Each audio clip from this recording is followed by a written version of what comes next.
তোমার মা বাবা দুইজনের একজন যদি বৃদ্ধ বা বৃদ্ধা হয়ে যায়, বয়সের বার্ধক্যে পৌঁছে যায়, আপনার কষ্ট নিয়েন না, আমি বুড়া বুড়ি শব্দটা বলি, কষ্ট নিয়েন না। বুড়া বুড়ি মানে এলাকায় বললে ভালো বুঝে আসবে, কে জন্য আপনারা অনেক বৃদ্ধরা আছেন, আপনারা কষ্ট নিয়েন না। তো আল্লাহ বলতেছেন, তোমরা যারা সন্তান, তোমাদের বাবা মা যদি তোমার কাছে থাকা অবস্থায় বুড়া হয়ে যায়, বুড়ি হয়ে যায়, বুঝে আসছে সবার? বুড়া বুড়ি হওয়ার আগেও তো খারাপ আচরণ করা যাবে না, তাই বুড়া বুড়ি হয়ে যাওয়ার পর তারা বাচ্চা হয়ে যায়। কিন্তু সুবহানাল্লাহ, আপনি দেখেন আপনার আব্বার বয়স যখন 55-60-এর কাছাকাছি যাবে, বলবে চিপস খাবা, এমন এমন জিনিস বলবে যা বাচ্চারা চায়। আমার আব্বা 60-এর কাছাকাছি যাওয়ার পরে এমন জিনিস খাওয়া শুরু করছে, আইসক্রিম খায়, চিপস খায়, কি খায় না খায়। 3 বছর আগে মারা গেছে। বাচ্চাদের জন্য কিছু নিলে বাচ্চাদের সাথে কারাকারি করে গেলে নিয়ে খাইছে। মা বাবা যখন বয়স্ক হয়ে যায়, মনটা বাচ্চাদের মতো হয়ে যায়। তখন আপনি ভাববেন, আমি ছোটবেলায় আমার আব্বা আমার সাথে একসাথে ছিল, আপনি ভাববেন যে আমার বলটা, যে বলটা দিয়ে আমি খেলতাম, 100 বার বলটা পড়ে গেছে, আমার বাবা 100 বার উঠাই দিয়েছে, আমার মা 100 বার উঠাই দিয়েছে। সেই বাবা মা এখন আমার কাছে সন্তান, শিশুর মতো। আমি এখন মা বাবার স্থানের মধ্যে আছি, আমি তাদেরকে শিশুর মতোই যত্ন করতে হবে। তারা তো কষ্ট পায়নি। এখন দেখেন আল্লাহ কি বলে, ইম্মা ইয়াবলুগান্না ইনদাকাল কিবারা আহাদুকুমা আও কিলাহুমা, তোমার মা বাবার দুইজনের একজন যদি বয়স্ক হয়ে যায় অথবা বুড়া বুড়ি হয়ে যায়, আও কিলাহুমা, অথবা তোমার মা বাবা উভয় যদি বয়স্ক হয়ে যায় বা বুড়া বুড়ি হয়ে যায়, ফালা তাকুল্লাহুমা উফ, বলেন উফ। আল্লাহ বলেন ফালা তাকুল্লাহুমা উফ, উফ শব্দটাও কখনো তাদেরকে বলবা না। উফ, আব্বা তো কাছাকাছি করেন না তো, উফ, খালি কাশে ওই রুমের মধ্যে ভাবে পারবো না। উফ, এই উফ বলা যাবে না। আপনার আব্বা পাশের রুমে শীতকালে রাতে কাশি দিচ্ছে, উফ, আল্লাহ বলেন লা তাকুল্লাহুমা উফ, উফ বলা যাবে না। কথা কি বুঝে আসছে আপনাদের? স্পষ্ট আমাদের বাংলা ভাষায় বলে আল্লাহ তাআলা বাংলাদের মধ্যে বলে উফ উফ, ফালা তাকুল্লাহুমা উফ, উফ শব্দ বলবা না। ওয়ালা তানহারহুমা, ধমক দিবা না। ওয়া কুল্লাহুমা কওলান কারীমা, তাদের সাথে নম্র ভাষায় কথা বলবা। আব্বা কাশতেছেন কেন, কি হয়েছে আপনার, একটু তেল দিয়ে দিব আপনাকে, সুন্দর ভাষায় কথা বলো। তোমার রহমতের ডানা, তোমার দয়ার ডানা তাদের উপর বিছিয়ে দাও। সুবহানাল্লাহ। ওয়া কুর রাব্বিরহামহুমা কামা রাব্বায়ানি সগীরা, আল্লাহর কাছে দোয়া করবেন, আল্লাহ আমার মা বাবার প্রতি তুমি দয়া করো, যেমন ভাবে তারা ছোটবেলায় শৈশবে আমাকে লালন পালন করেছে, আল্লাহ তাদেরকেও তুমি এইভাবে লালন পালন করো। মা বাবা দুনিয়ায় থাকতেও এই দোয়া করবেন, দুনিয়ায় না থাকলেও এই দোয়া করবেন। দুনিয়ায় না থাকা অবস্থায় যখন দোয়া করবেন, আল্লাহ আমার মা বাবাকে ভালো রাখেন, তখন নিয়ত করবেন মাবুদ কবরের মধ্যে আমার বাবা আমার মার কবরটা আপনি জান্নাতের বাগান বানায় দেন। এই দোয়া করা আল্লাহর কাছে। এবার আসেন, আল্লাহ রাব্বুল আলামিন এই কথাটা বলে দিলেন যে মা বাবার প্রতি এই শব্দ বলা যাবে না, উফ শব্দ বলা যাবে না, তাদেরকে কোনো অবস্থাতে কষ্ট দেওয়া যাবে না, তাদের প্রতি সদাচরণ করা। আল্লাহ রাব্বুল আলামিন আমাকে আপনাকে আমাদের সকলকে মা বোনদেরকে পিতা মাতার অধিকার সুন্দরভাবে যেন আদায় করতে পারে আল্লাহ তৌফিক দান করেন। সূরা বাকারা 10 নম্বর রুকু, সূরা বাকারা 83 নম্বর আয়াত থেকে রুকুটা শুরু, 10 নম্বর রুকুটা 83 নম্বর আয়াত থেকে শুরু। এই আয়াতে আল্লাহ পাক রব্বুল আলামিন পরের রুকু পর্যন্ত বনি ইসরাইল সম্প্রদায়ের ব্যাপারে আল্লাহ আলোচনা করেছেন। এই বনি ইসরাইলের আলোচনাটা কোরআনের মাধ্যমে আল্লাহ করতেছেন। নবীজির জামানায় মদিনার মধ্যে যেই সমস্ত ইহুদি ছিল, তাদেরকে আল্লাহ পাক রব্বুল আলামিন কোরআনের মাধ্যমে আগের জামানার ইহুদিদের ঘটনা জানাইতেছে। নবীজির জামানায় যে ইহুদিরা ছিল, তাদেরকে আল্লাহ তাআলা এই আয়াতগুলোর মাধ্যমে আগের জামানার ইহুদিদের আচার আচরণ সম্পর্কে আল্লাহ আলোচনা করেছেন আর তাদেরকে জানিয়ে দিচ্ছেন।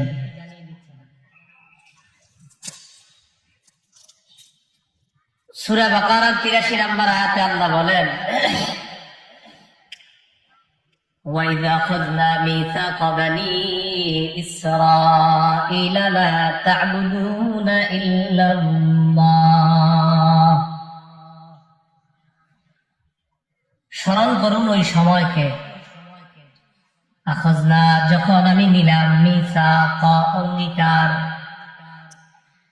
ওই সময়কে স্মরণ করেন যখন আমি আখাযনা গ্রহণ করলাম, অঙ্গীকার। আখাযনা শব্দের অর্থ গ্রহণ করা, মিসাক অর্থ অঙ্গীকার।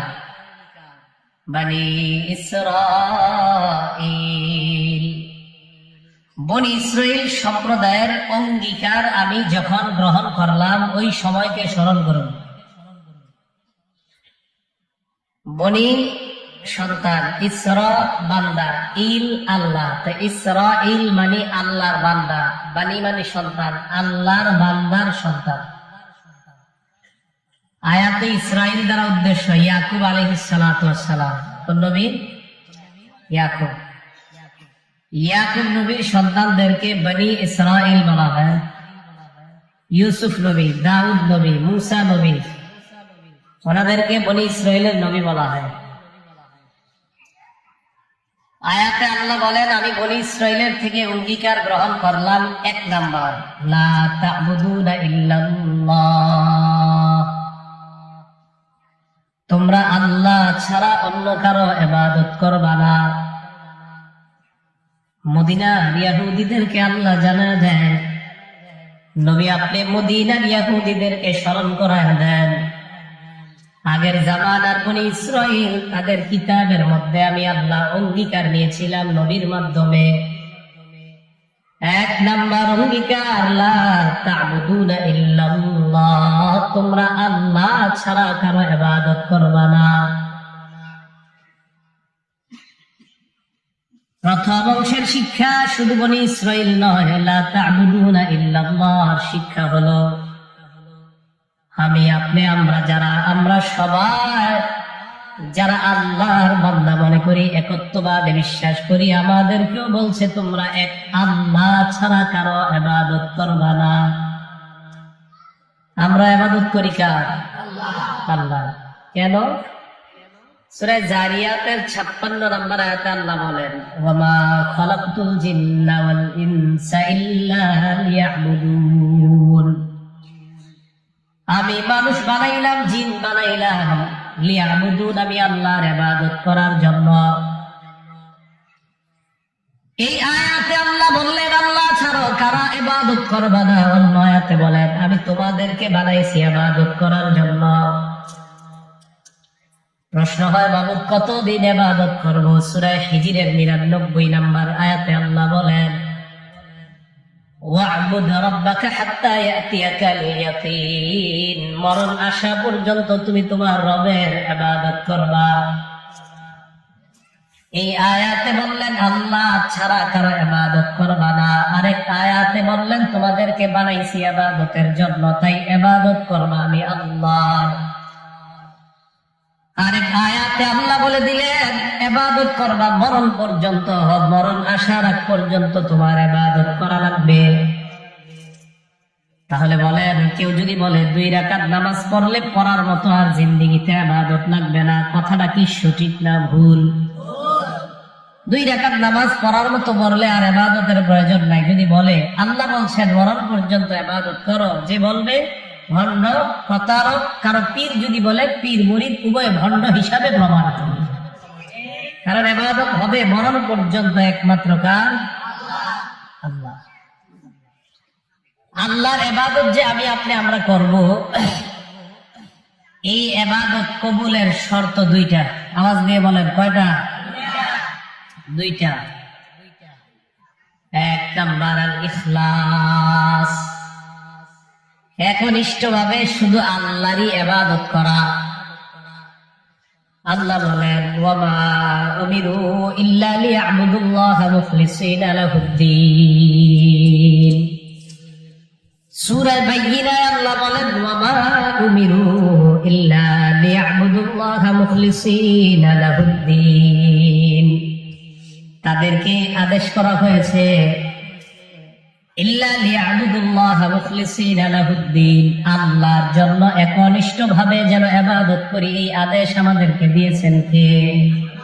আওয়াজ দিয়ে বলেন, ইবাদত আমাদের আল্লাহ কবুল করবে কিনা এর জন্য শর্ত কয়টা? 1 নাম্বার আল ইখলাস, ইখলাসের সাথে ইবাদত করা। 2 নাম্বার আল মুওয়াফাকাতু লিশ-শারঈন নবী সাল্লাল্লাহু আলাইহি ওয়াসাল্লাম, আল্লাহ নবীর শিখানো পদ্ধতি অনুযায়ী ইবাদত করা। 1 নাম্বার আল্লাহর জন্য ইবাদত করা, 2 নাম্বার আল্লাহর নবীর শিখানো পদ্ধতিতে ইবাদত করা। বলেন আমরা রোজা রাখি কার জন্য? জোরে বলেন, রোজা রাখি আমরা কার জন্য? রমজান মাসে আমরা খানা খাই না, হুকুম কার? ঈদের দিন আমরা রোজা রাখতে পারবো না, এই হুকুম কার? কেউ যদি বলে রোজা রাখা আল্লাহর হুকুম, তাই আমি ঈদের দিন রোজা রাখবো, হ্যাঁ হুকুম তো মানলেন আল্লাহর, আমার নবীর তরিকা অনুযায়ী হয় নাই, তাই আপনার রোজা এটা কবুল হবে না। হুকুম আল্লাহর রোজা রাখা, আপনি ঈদের দিন রোজা রাখলেন, ঈদের দিন আপনি রোজা নামক ইবাদত করলেন, এই ইবাদত আপনার কবুল হবে না। যদিও ইবাদত হয়েছে আল্লাহর জন্য, নবীর তরিকা অনুযায়ী হয় নাই, তাই ইবাদত হবে না। ইবাদত কবুলের 1 নাম্বার শর্ত আল্লাহর জন্য ইবাদত করা, 2 নাম্বার নবীজি সাল্লাল্লাহু আলাইহি সাল্লামের শিখানো পদ্ধতিতে ইবাদত করা। এইজন্য আল্লাহ নবীকে আল্লাহ বলেন, নবী আপনি বলেন আন্না হাযা সিরাতী মুস্তাকিমা, দুনিয়ার মানুষকে আপনি জানায় দেন আন্না হাযা সিরাতী মুস্তাকিমা, এটাই আমার রাস্তা, মুস্তাকিমা সঠিক রাস্তা, ফাত্তাবিউহু, এই রাস্তারই তোমরা অনুসরণ করো। আসেন এবার আবার আল্লাহ বানাইছে ইবাদতের জন্য, আল্লাহ বলেন আল্লাহ ছাড়া কারো ইবাদত করবা না। 3 নাম্বার আল্লাহ বলেন মরণ পর্যন্ত ইবাদত করবা। 4 নাম্বার জানলাম ইবাদতের শর্ত 2টা। 1 নাম্বার আল্লাহর জন্য ইবাদত করা, 2 নাম্বার আবার নবীর শিখানো পদ্ধতিতে ইবাদত করা। নবীর শিখানো পদ্ধতিতে ইবাদত কেন? আল্লাহ বলেন, নবী আপনি বলেন আল্লাহ হাযা সিরাতী মুস্তাকিমা, এটাই আমার রাস্তা, ফাত্তাবিউহু, এই রাস্তার তোমরা অনুসরণ করে দাও। তাহলে কোরআন শুধু মানবেন না, কোরআন হাদিস উভয়টা, উভয়টা। কেন? নবীজি বলেন তারাক্তু ফীকুম আমরাইন, তোমাদের মাঝে আমি 2টি জিনিস রেখে গেলাম, লান তাদিল্লু মা তামাসসাকতুম বিহিমা, এই 2টা জিনিস যদি তোমরা আঁকড়ে ধরো, লান তাদিল্লু, তোমরা পথভ্রষ্ট হবে না। 1 নাম্বার কিতাব আল্লাহ, আল্লাহর কোরআন, 2 নাম্বার সুন্নাত রাসূলিহি, আল্লাহ নবীর সুন্নাত। তাহলে হুকুম অনুযায়ী ইবাদত করা, ইখলাসের সাথে 2 নাম্বার সুন্নাহ অনুযায়ী ইবাদত করা। আল্লাহ আমাদের সকলকে আল্লাহর জন্য সব ইবাদত করার তৌফিক দান করেন। এখন আসেন, এই যে আল্লাহ বললেন তোমরা আল্লাহর ছাড়া অন্য কারো ইবাদত করবা না, এই হুকুমটা আমাদের নবীর জন্যই যে দিছে বা এই উম্মতের জন্যই দিছে এমন না। আল্লাহ পাক রব্বুল আলামিন বলেন ওয়ামা আরসালনা মির রাসূলিন মিন ক্বাবলিকা মির রাসূল, সূরা আম্বিয়া আয়াত নাম্বার 25। আল্লাহ বলেন ওয়ামা আরসালনা মিন ক্বাবলিকা মির রাসূল, আমি আপনার পূর্বে যত রাসূল পাঠাইছি, ইল্লা নূহি ইলাইহি, সব রাসূলদেরকে আমি এই হুকুম দিয়েছি, এই ওহী দিয়েছি, আন্নাহু লা ইলাহা ইল্লা আনা, সব নবীদেরকে বলছি দাওয়াত দিয়ে দেন আমি ছাড়া কোনো ইলাহ নাই, ফা'বুদুন, তোমরা আমি আল্লাহর ইবাদত করো। সব নবীদেরকে আমি এই হুকুম দিয়েছি, আপনি উম্মতকে বলেন আমি আল্লাহ ছাড়া কোনো ইলাহ নাই, ফা'বুদুনি, তোমরা আমারই ইবাদত করো। এই আয়াত দ্বারা বোঝা যায় ইবাদতটা শুধু এই উম্মতের জন্যই, আল্লাহ ইবাদত, এই উম্মত শুধু আল্লাহর জন্য ইবাদত করবে না, পৃথিবীর সব উম্মত আল্লাহর জন্য ইবাদত করবে। গোটা পৃথিবীর যত উম্মত, সব নবীরা তার উম্মতকে বলেছে ইবাদত করবা আল্লাহর জন্য।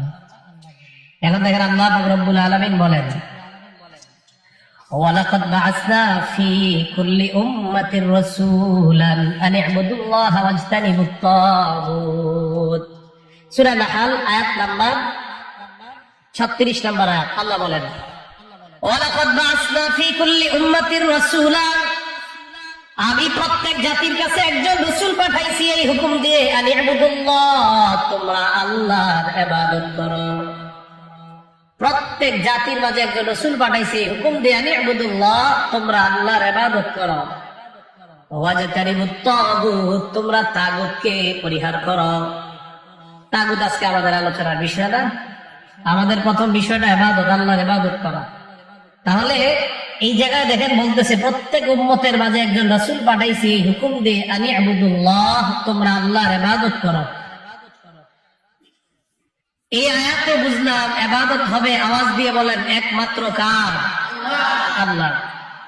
সূরা বনী ইসরাঈল আল্লাহ রাব্বুল আলামিন বলেন, ওয়া কাদা রাব্বুকা আল্লা তা'বুদু ইল্লা ইয়্যাহু ওয়া বিল ওয়ালিদাইনি ইহসানা। সূরা বনী ইসরাঈল আয়াত নাম্বার 23। আল্লাহ বলেন, ওয়া কাদা রাব্বুকা, আপনার রব ফয়সালা করে দিয়েছেন, আল্লা তা'বুদু ইল্লা ইয়্যাহু, তোমরা আল্লাহ ছাড়া কারো ইবাদত করবে না। খুব ভালো করে বুঝেন। প্রথমে আমরা জানলাম আমাদেরকে আল্লাহ বানাইছেন ইবাদতের জন্য, এরপরে জানলাম আল্লাহ সূরা বাকারার 83 নম্বর আয়াতে বলেন, বনী ইসরাঈলের থেকে আমি অঙ্গীকার নিলাম আল্লাহ ছাড়া কারো ইবাদত করবা না। এই ইবাদতের হুকুম কিয়ামত পর্যন্ত যারা আমরা আল্লাহকে মানি সবার জন্য। 3 নম্বরে আল্লাহ বললেন ইবাদত করবা মরণ পর্যন্ত, মরণের আগ পর্যন্ত তোমার ইবাদত চলবে। এরপর আমরা জানলাম ইবাদত কবুলের শর্ত 2টা। 1 নাম্বার ইবাদত করা একনিষ্ঠভাবে আল্লাহর জন্য, 2 নাম্বার আল্লাহ নবীর তরিকায় ইবাদত করা। এরপর আমরা জানলাম শুধুমাত্র আমাদের নবীকেই হুকুম আল্লাহ দিয়েছে এমন না, দুনিয়ার মধ্যে যত নবী রাসূল আল্লাহ পাঠাইছেন সবাইকে বলছে তোমার উম্মতকে বলো আমি আল্লাহর ইবাদত করার জন্য। সূরা বনী ইসরাঈলের 23 নম্বর আয়াত থেকে জানলাম আল্লাহ বলেন, ওয়া কাদা রাব্বুকা, আপনার রব এই ফয়সালা করে ফেলেছেন, এই সিদ্ধান্ত নিয়ে ফেলেছেন, আল্লাহ তা'বুদু ইল্লা ইয়্যাহু, আল্লাহ ছাড়া অন্য কারো ইবাদত তোমরা করতে পারবে না।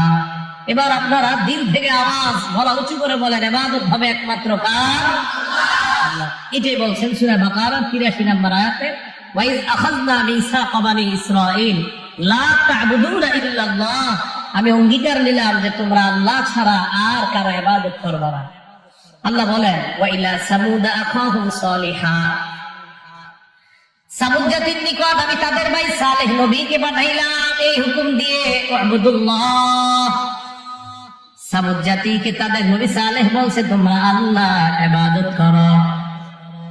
ওয়া ইলা আদিন আখাহুম হুদা, আদ জাতির নিকট তাদের ভাই হুদ নবীকে আমি পাঠাইলাম, ফাকালা ইয়া কওমি ইবুদুল্লাহ, হুদ নবী তার জাতিকে বলছে হে আমার সম্প্রদায় তোমরা আল্লাহর ইবাদত করো। ওয়া ইলা মাদিয়ানা আখাহুম শুআইবা, আমি মাদিয়ান জাতির নিকট তাদের ভাই শুআইব আলাইহিস সালাতু ওয়াস সালামকে প্রেরণ করলাম, ফাকালা ইয়া কওমি ইবুদুল্লাহ, উনিও দাওয়াত দিয়েছে আমার সম্প্রদায় তোমরা ইবাদত করো আল্লাহর।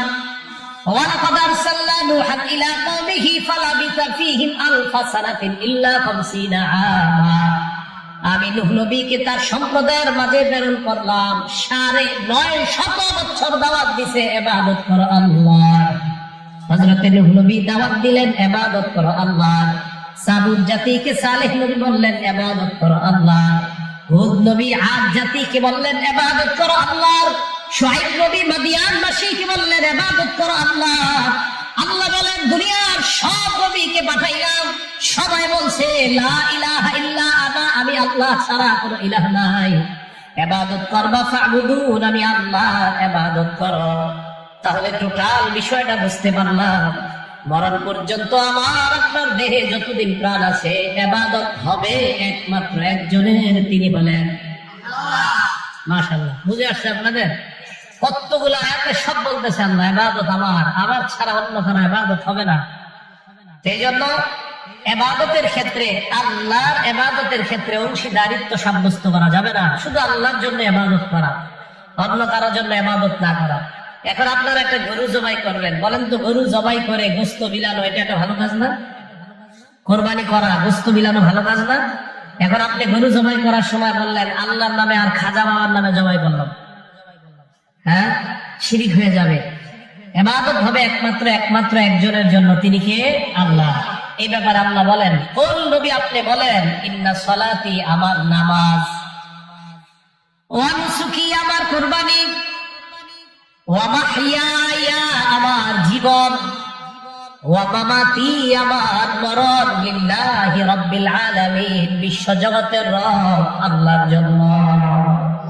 আমার জীবন, আমার নামাজ, আমার ইবাদত সব আল্লাহর জন্য। আমি কোরবানি করি, এটা ইবাদত, ইবাদত হবে আল্লাহর।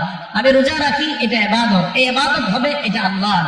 আমি গরু জবাই করি, এটা ইবাদত, এই ইবাদত হবে আল্লাহ। তাই শুধুমাত্র আল্লাহর নামে আমি এই গরু জবাই করি। তো প্রথম অংশ থেকে আমরা বুঝলাম ওয়াইদ আখাযনা মিসাকা বনি ইসরাঈল লা তা'বুদুনা ইল্লাল্লাহ, আমি বনি ইসরায়েলের কাছ থেকে এই অঙ্গীকার নিলাম যে তোমরা আল্লাহ ছাড়া কারো ইবাদত করবে না। আপনারা আপনাদের সন্তানদেরকে ছোটবেলা থেকে, ভালো করে শোনেন এই জায়গাটা, একদম ছোটবেলা থেকে তাদের বয়স যখন 7 বছর বা 10 বছর অথবা আগে পরে হয়, তাদেরকে আপনারা তাওহীদ শিক্ষা দিবেন। জোরে বলেন, কি শিক্ষা দিব? তাওহীদ মানে একত্ববাদ স্বীকার করা, সবকিছু আমার একমাত্র একজনের জন্য, তিনি কে? আল্লাহ। তিরমিজি শরীফের হাদিস, হাদিস নাম্বার 2516 নাম্বার হাদিস। নবীজির সাহাবা আব্দুল্লাহ ইবনে আব্বাস রাদিয়াল্লাহু তাআলা আনহুমার বর্ণনা, তিনি বলেন কুনতু খালফান নবী সাল্লাল্লাহু আলাইহি ওয়াসাল্লাম, আমি আল্লাহ নবীর পিছনে ছিলাম। নবী আমাকে বললেন ইয়া গোলাম, হে বালক, আমাকে ডাক দিলেন হে বালক, হে বৎস, হে তরুণ বলে আমাকে ডাক দিয়ে বললেন ইহফাজিল্লাহ ইয়াহফাজকা, তুমি আল্লাহকে সংরক্ষণ করো, আল্লাহকে হেফাজত করো। আল্লাহকে সংরক্ষণ করা, আল্লাহকে হেফাজত করার এর কি অর্থ? আল্লাহর বিধি নিষেধ গুলা পালন করার ক্ষেত্রে, আল্লাহর ইবাদত করার ক্ষেত্রে অন্য কোনো কিছুকে তার সাথে শরীক করবা না। আল্লাহ নবী আব্দুল্লাহ ইবনে আব্বাসকে বলেন ইহফাজিল্লাহ, তুমি যদি আল্লাহকে স্মরণ করো, ইয়াহফাজকা, আল্লাহ তোমাকে দুনিয়ার বিপদ আপদ থেকে হেফাজত করবে। তুমি আল্লাহকে হেফাজত করো। আল্লাহকে হেফাজত করা অর্থ ইবাদত হবে আল্লাহ, শিরিক মুক্ত ইখলাস যুক্ত ইবাদত হবে আল্লাহ। এইভাবে যদি তুমি করতে পারো আর আল্লাহকে যদি একচ্ছত্র ক্ষমতার অধিকারী তুমি মানতে পারো, ইয়াহফাজকা, বিপদ আপদে আল্লাহ তোমাকে হেফাজত করবে। আপনার ছেলেকে ছোটবেলা থেকে শিক্ষা দেওয়া। এরপরে নবীজি বলেন, শোনো, ওয়ালাম আন্নাল উম্মাতা লাম ইজতামাউ আলা আইয়ানফাউকা বিশাই, সারা দুনিয়ার মানুষ যদি একত্রিত হয়ে যায় তোমার উপকার করার জন্য, লাম ইয়ানফাউকা বিশাইইন ইল্লা ক্বাদ কাতাবাহুল্লাহু লাক, সারা দুনিয়ার মানুষ তোমার অতটুকুই উপকার করতে পারবে যতটুকু আল্লাহ তোমার উপকার করতে চায়।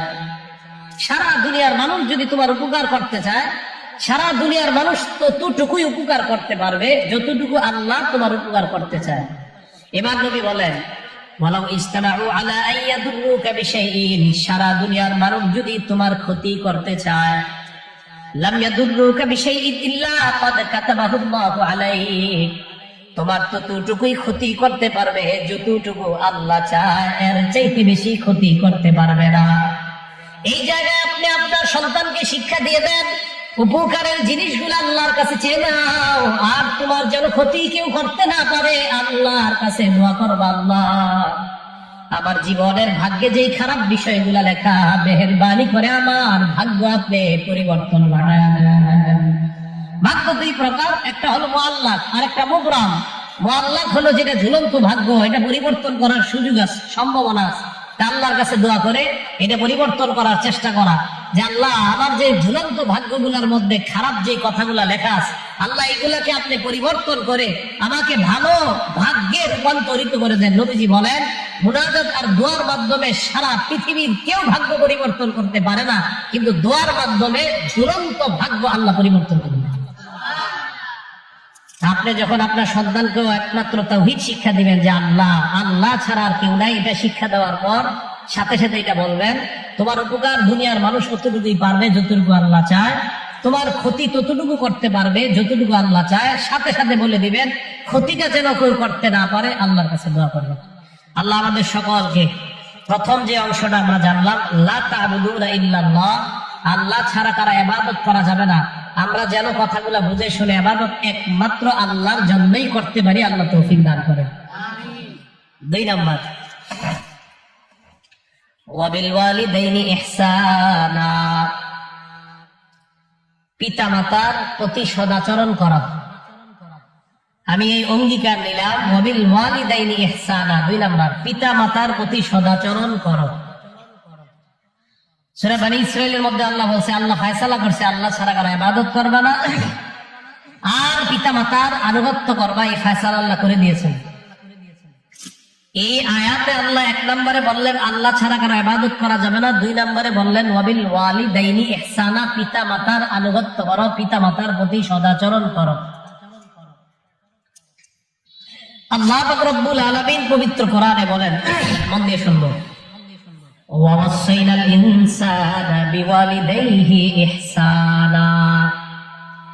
আল্লাহ বলেন ওয়াসাইনাল ইনসান, আমি মানুষকে ওসিয়ত করলাম, আদেশ করলাম, বিওয়ালিদাইহি ইহসানা, মানুষ যেন পিতা মাতার প্রতি সদাচরণ করে। আমি আল্লাহ পিতা মাতার প্রতি সদাচরণ করার আদেশ করলাম।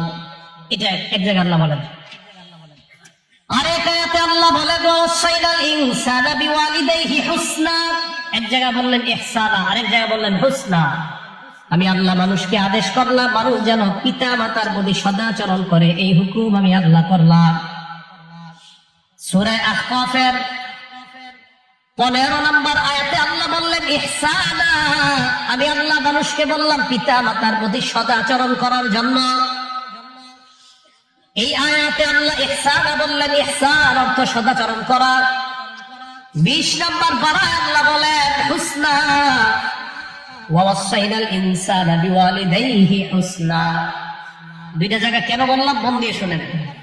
একটা হলো 20 নম্বর পারা 16 নম্বর পৃষ্ঠা সূরা আনকাবুত আয়াত নাম্বার 7, আরেকটা হলো 26 নম্বর পারা 2 নম্বর পৃষ্ঠা সূরা আহকাফ আয়াত নাম্বার 15। খুব মন দিয়ে শুনেন, এই 2 আয়াত কেন বললাম। 2 আয়াতে আল্লাহ বলছেন আমি মানুষকে আদেশ করলাম পিতা মাতার প্রতি সদাচরণ করার জন্য। বলেন তো আমরা আমাদের আব্বা আম্মার প্রতি সদাচরণ করব, তাদের কথা মেনে চলবো, এই হুকুমটা কার? আল্লাহ। সূরা আনকাবুতের 7 নম্বর আয়াত, সূরা আনকাবুতের 8 নম্বর আয়াতে সদাচরণ করার কথা বলেই সাথে সাথে আল্লাহ বলতেছেন ওয়া ইন জাহাদাকা, তোমার পিতা মাতা যদি তোমাকে বাধ্য করে, লিতুশরিকা বি, আমি আল্লাহর সাথে শিরিক করার জন্য। পিতা মাতা তোমাকে চাপ দেয় তুই বাজারে গিয়ে সেজদা দে, পিতা মাতা আপনাকে চাপ দেয় আমি ওই বাবার মুরিদ, তুই ওই বাবার মুরিদ যদি না হস তুই আমার সন্তান না, তুই ত্যায্য পুত্র। পিতা মাতা আপনাকে চাপ দিতেছে, আমি অমুক বাবার দরবারে যাই, তুই যাওয়া লাগবে, যাইয়া ওখানে সেজদা দেওয়া লাগবে। আপনার পিতা মাতা আপনাকে চাপ দিতেছে, কথাটা বুঝছেন? আল্লাহ বলছেন পিতা মাতার প্রতি সদাচরণ করো। সূরা বাকারার 83 নম্বর আয়াতের প্রথম শিক্ষা ইবাদত হবে কার? 2 নম্বর পিতা মাতার প্রতি সদাচরণ করো। তো আমি আরো কয়েকটা আয়াত বললাম যে আয়াতে আল্লাহ হুকুম করতেছে পিতা মাতার প্রতি সদাচরণ করো, কিন্তু এরপরে কি বলতেছে দেখেন, পিতা মাতা যদি তোমাকে বাধ্য করে লিতুশরিকা বি, আমি আল্লাহর সাথে শিরিক করার জন্য। পিতা মাতা বাধ্য করতেছে শিরিক কর, আল্লাহ বলেন ফালা তুতিহুমা, সেই ক্ষেত্রে পিতা মাতার আনুগত্য করবা না। এই জায়গাটা বুঝতে হবে, আনুগত্য করবা না কি অর্থ? পিতা মাতা তোমাকে শিরিক করতে বললে এই শিরিকের হুকুম মান্য করা তোমার জন্য ওয়াজিব না। হ্যাঁ, আল্লাহ পাক রব্বুল আলামিন অন্য আয়াতে বলে ওয়াসাহিবহুমা ফিদ দুনিয়া মারুফা, যতদিন তুমি দুনিয়াতে বাঁচবা তোমার পিতা মাতা যদি মাজার পূজারি হয়, বাবা ভক্ত হয়, তোমার পিতা মাতা যদি কবরে সিজদা দেয়, তুমি যতদিন দুনিয়াতে বাঁচবা ওয়াসাহিবহুমা, তাদের প্রতি ভালো আচরণ করা লাগবে, বাবা মার মতো আচরণ করা লাগবে। হ্যাঁ, শান্ত ভাষায় তুমি বলবা, আব্বা আপনি আমাকে শিরিক করতে বললেন, আমি আপনার এই কথাটা মানতে পারবো না। বাবা যদি রাগ হয় আপনাকে 2-4টা থাপ্পড় দিয়ে দেয়, আপনি রাগ হওয়া যাবে না। আল্লাহ বলে ওয়াসাহিবহুমা, পিতা মাতার প্রতি আচরণ ভালো করবা, তবে শিরিকের কর্মকাণ্ডটা তুমি করবা না। আমি ভালো করে আপনাদেরকে বুঝাই, আমার মা বাবা আমাকে বললেন তুমি শিরিক করো, আমি নম্র ভাষায় বলবো না, না শিরিক করা যাবে না, আপনাদের এই হুকুমটা আমি পালন করতে পারবো দিলাম। আল্লাহ নবী বলেন ত্যায্য করে দেও যদি তোমাকে তোমার পিতামাতা তোমাকে যদি হত্যা করে, তোমাকে যদি আগুনে পুড়িয়ে জ্বালিয়ে দেয়, এরপরেও পিতা মাতার মুখের উপরে কর্কশ ভাষায় কোনো শব্দ প্রয়োগ করা যাবে না। পিতা মাতার সামনে আপনি কোন বড় ধরনের শব্দ ব্যবহার করলেন, তাদেরকে ধমক দিলেন উল্টা, নবীজি বলেন না, ওয়াইনকু তিনটা আও হুররিকতা, তোমাকে যদি হত্যা করা হয়, আও হুররিকতা, তোমাকে যদি জ্বালিয়ে দেওয়া হয়, এরপরেও পিতা মাতার উপরে রাগ হয়ে মুখ তুলে কথা বলা, এই অধিকার ইসলাম আপনাকে দেয়। তাহলে এই জায়গাটা একটু ভালো করে বোঝা, পিতা মাতা যদি শিরিকের কথা বলে, শিরিকি কর্মকাণ্ড কি করা যাবে? বিপরীতে কি তাদের সাথেও কোনো ধমকের আচরণ করা যাবে? মাশাআল্লাহ, আবার বুঝেন, পিতা মাতা শিরিকের কথা বললো, এই কথাটা কি পালন করা যাবে? পালন না করতে গিয়ে পাল্টা কি তাদেরকে ধমকের সুরে কথা বলা যাবে? মাশাআল্লাহ, তাহলে এই দুইটা বিষয় মনে রাখবো আমরা। এক, আল্লাহর সাথে শিরিক করা যাবে না। দ্বিতীয়, আবার পিতা মাতারও ধমক দেওয়া যাবে না। হ্যাঁ, বোঝানো যাবে যে আপনারা আস্তে আস্তে বুঝাইতে হবে যে আপনারা, আমরা আস্তে আস্তে বুঝাই, পিতা মাতাকে বুঝিয়ে দেওয়া যে পিতা মাতা যেন শিরকি কর্মটা না করে, এই জন্য বুঝাই দিতে হবে যেন পিতা মাতা এই কর্মকাণ্ড থেকে ফিরে আসতে পারে। আল্লাহ আমাদের সকলকে পিতা মাতার ক্ষেত্রে আনুগত্য করার ক্ষেত্রে আল্লাহ এবং পিতা মাতা উভয়ের হকটা উভয়ের ক্ষেত্রে যেন আমরা ঠিক রাখতে পারি, আল্লাহ তৌফিক দান করেন। বুখারী শরীফের হাদিস, হাদিস নাম্বার 5971 নাম্বার হাদিস। যা রাজুলুন ইলা রাসূলিল্লাহি সাল্লাল্লাহু আলাইহি ওয়াসাল্লাম, এক ব্যক্তি আল্লাহ নবীর কাছে আসছে, আসার পর বললেন, ইয়া রাসূলুল্লাহ, মান আহাক্কু বিহুসনি সাহাবাতি, আমি কার বেশি আনুগত্য করব, আমার বাবার না আমার মায়ের? নবীজি বললেন, উম্মুকা, তোমার মায়ের আনুগত্য বেশি করবা, তোমার মায়ের সেবা বেশি করবা, তোমার মায়ের প্রতি সদাচরণ বেশি করবা। আমি প্রশ্ন করলাম, সুম্মা আইয়ুল, হুজুরের পরকার? আল্লাহ নবী বললেন, উম্মুকা, তোমার মায়ের। আমি আবার প্রশ্ন করলাম, সুম্মা আইয়ুল, হুজুরের পরকার? আল্লাহ নবী বললেন, উম্মুকা, তোমার মায়ের। মায়ের কথা কয়বার? জোরে বলেন। আমি প্রশ্ন করলাম, সুম্মা আইয়ুলের পরকার? নবী বললেন, আবুকা, এরপর তোমার বাবার। মায়ের কথা কয়বার? প্রশ্ন, মায়ের কথা নবী 3বার কেন বললেন? এই 3বার বলার একটা কারণ আছে। সবাই আমার সাথে বলেন, মায়ের কথা নবী কেন 3বার বললেন? একটু সবাই বাংলাটা বলেন তো, মায়ের কথা বলেন, মায়ের কথা নবী 3বার কেন বললেন? জবাব, মা এমন 3টা কষ্ট পায় যে 3টা কষ্ট বাবা কখনো পায় না। মা 3টা কষ্ট পায় যে 3 কষ্ট বাবারা কখনো পায় না, তাই মায়ের কথা বলছে 3বার। আল্লাহ বলেন, হামালাতহু উম্মুহু কুরহা, 1 নাম্বার, মা সন্তানটাকে পেটে নিছে, এটা বাবা কখনো পারে না। 2 নাম্বার, ওয়াদাআতহু কুরহা, সন্তান প্রসব করার বেদনা বাবা কখনো সয় না, এটা একমাত্র মাই সহ্য করে। এই জন্য হাদিসে আল্লাহ নবী বলেন, নারী সন্তান প্রসব করার সময় যদি মারা যায়, আল্লাহ ওই নারীকে শাহাদাতের মর্যাদা দিয়ে দেয়। সন্তান প্রসব করার সময় কোন নারী যদি মারা যায়, আল্লাহ তাকে শাহাদাতের মর্যাদা দেয়। কেন? এটা এত যন্ত্রণা, এই জন্য নবীজি এটাকে শাহাদাতের মর্যাদা দিয়েছে। পাশাপাশি কোন নারী সন্তান প্রসব করার সময় ওই নারী বেঁচে যায়। পুরুষ আমরা জিহাদের ময়দানে জিহাদ করার পর যদি আমরা বাড়িতে ফিরে আসি, আমাদেরকে আল্লাহ গাজীর সওয়াব দান করে দেয়। কোন নারী সন্তান প্রসব করার সময় যদি বেঁচে যায়, ওই নারীর আমলনামায় একজন গাজী নারীর সওয়াব আল্লাহ লিপিবদ্ধ করে দেয়।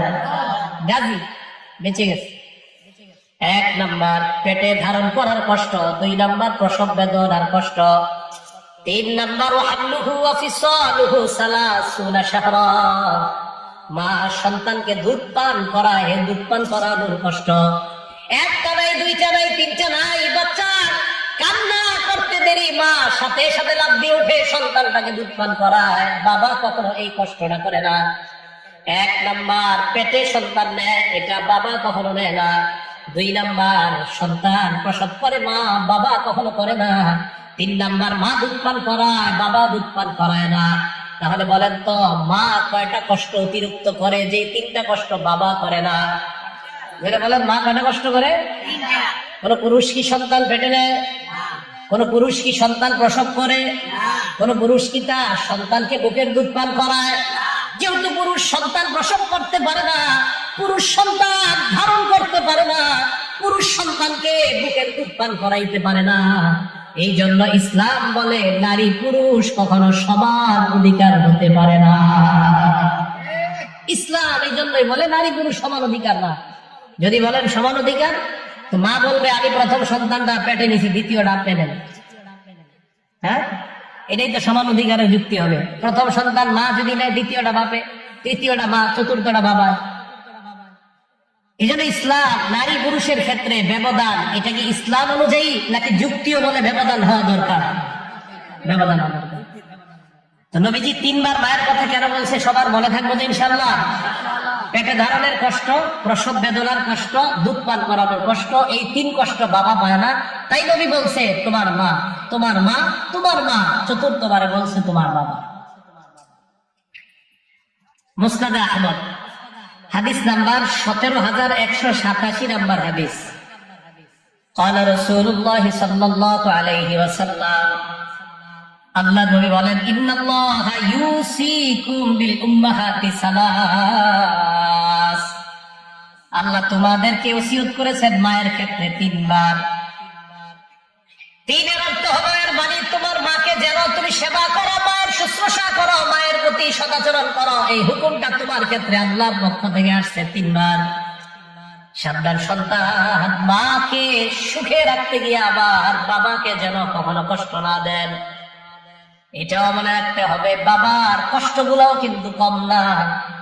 মায়ের অধিকার সব রক্ষা করতে গিয়ে বাবাদেরকে যেন আমরা ভুলে না যাই। শীতকালে আপনি মামা করতে করতে মায়ের জন্য আপনি শীতের কাপড়ের ব্যবস্থা করলেন, বাবা শীতে যদি কষ্ট পায় আল্লাহর কাছে আপনাকেও জবাবদিহিতা করা লাগবে। আব্দুল্লাহ ইবনে ওমর বলেন ইন্নাল ওয়ালিদা মাসউলুন আনিল ওয়ালাদ, বাবাকে সন্তানের ব্যাপারে জিজ্ঞাসা করা হবে। ওয়া ইন্নাল ওয়ালাদা মাসউলুন আনিল ওয়ালিদ, সন্তানকে বাবা মা উভয়ের ব্যাপারে জিজ্ঞাসা করা হবে, ছাড়া যাবে না কাউকে। এই জন্য মায়ের কথা বলছে আল্লাহ তাআলা, নবীজিও বলছেন। এর মানে এই না আমার বাবাকে আমি শ্রদ্ধা করবো না, বিষয়টা এমন না। শুধুমাত্র নবী স্পেশাল ভাবে 3 বার বলছে যে আলাদা 3টা কষ্ট মা করে, যে 3 কষ্ট বাবা করে। আবার বাবার কষ্ট যদি আমরা অনুমান করি, বাবার কষ্টগুলো যদি আমরা দেখি, তাহলে বাবার কষ্ট কিন্তু কোনো অংশে কম না। সারাদিন বাহিরে গিয়ে কষ্ট করে, কি পরিমাণ কষ্ট মেহনত করে, তো তার কষ্ট কিন্তু কম না। আল্লাহ আমাদের সকলকে মা বাবা উভয়ের প্রতি যেন সদাচরণ করতে পারে আল্লাহ তৌফিক দান করেন।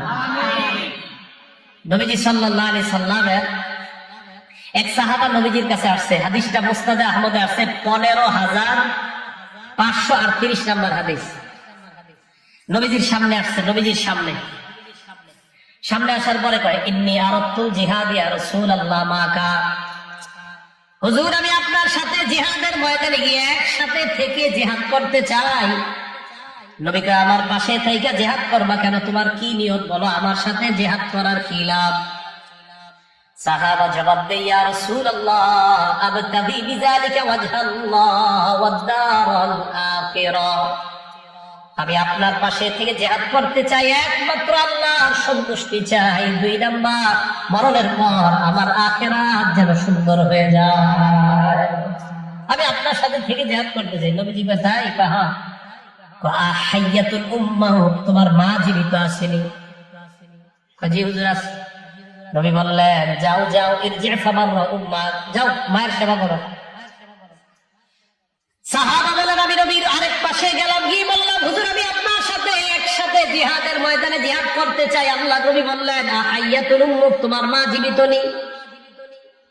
সাহাবা বললেন হ্যাঁ হুজুর আমার মা জীবিত। আল্লাহ নবী কয় যাও যাও মায়ের সেবা করো। আবার আমি আল্লাহ নবীর বাম পাশে আসলাম, হুজুর আমি আপনার সাথে জিহাদের ময়দানে গিয়ে জিহাদে অংশগ্রহণ করতে চাই। আল্লাহ নবী কয় তোমার মা জীবিত কিনা? কয় হ্যাঁ, যাও যাও মায়ের সেবা করো। না আমার চান্স দিচ্ছে না, নবীজি ঘুরে গেছে। সাহাবা কয় আমি ঘুরা নবী সামনে আবার গেছি, হুজুর আমি আপনার সাথে একসাথে জিহাদের ময়দানে গিয়ে অংশগ্রহণ করে জিহাদ করতে চাই, আমার সুযোগ করে দেয়। নবীজি বললেন তোমার মা জীবিত আছে কিনা? কয় হ্যাঁ, যাও মায়ের সেবা করো। চিল্লায় বলেন সুবহানাল্লাহ। সাহাবাকে বললেন ফাজাহিদ বিহিমা, আরেক বর্ণনায় তোমার পিতামাতা জীবিত? কয় হ্যাঁ, যাও পিতা মাতার সেবা করার মাধ্যমে জিহাদের ময়দানের ফজিলত তুমি কামাই করো।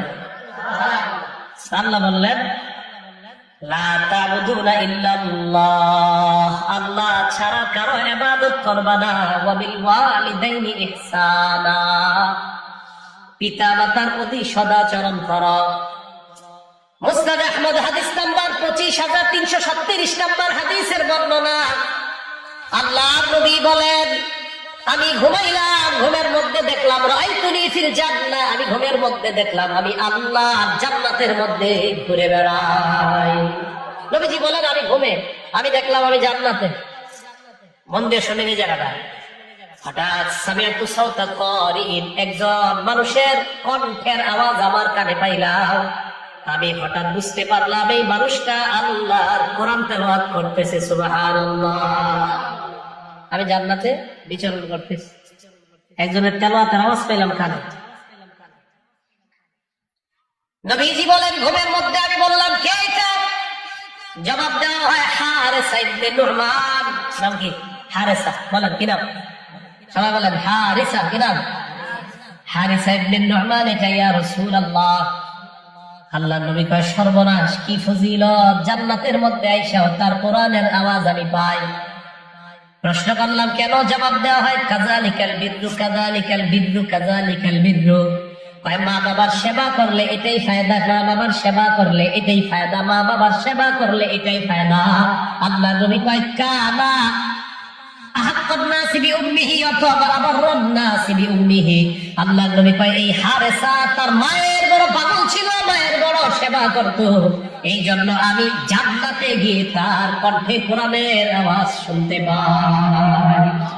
মায়ের সেবা করত, কোরআন পড়ার সুযোগ করে দিছে আল্লাহ। নবীজি বলেন স্বপ্ন স্বপ্ন আমি স্বপ্নে দেখলাম জান্নাতে তার কণ্ঠের আওয়াজ আমার কণ্ঠে, তার কণ্ঠের আওয়াজ আমার কানে আসতো।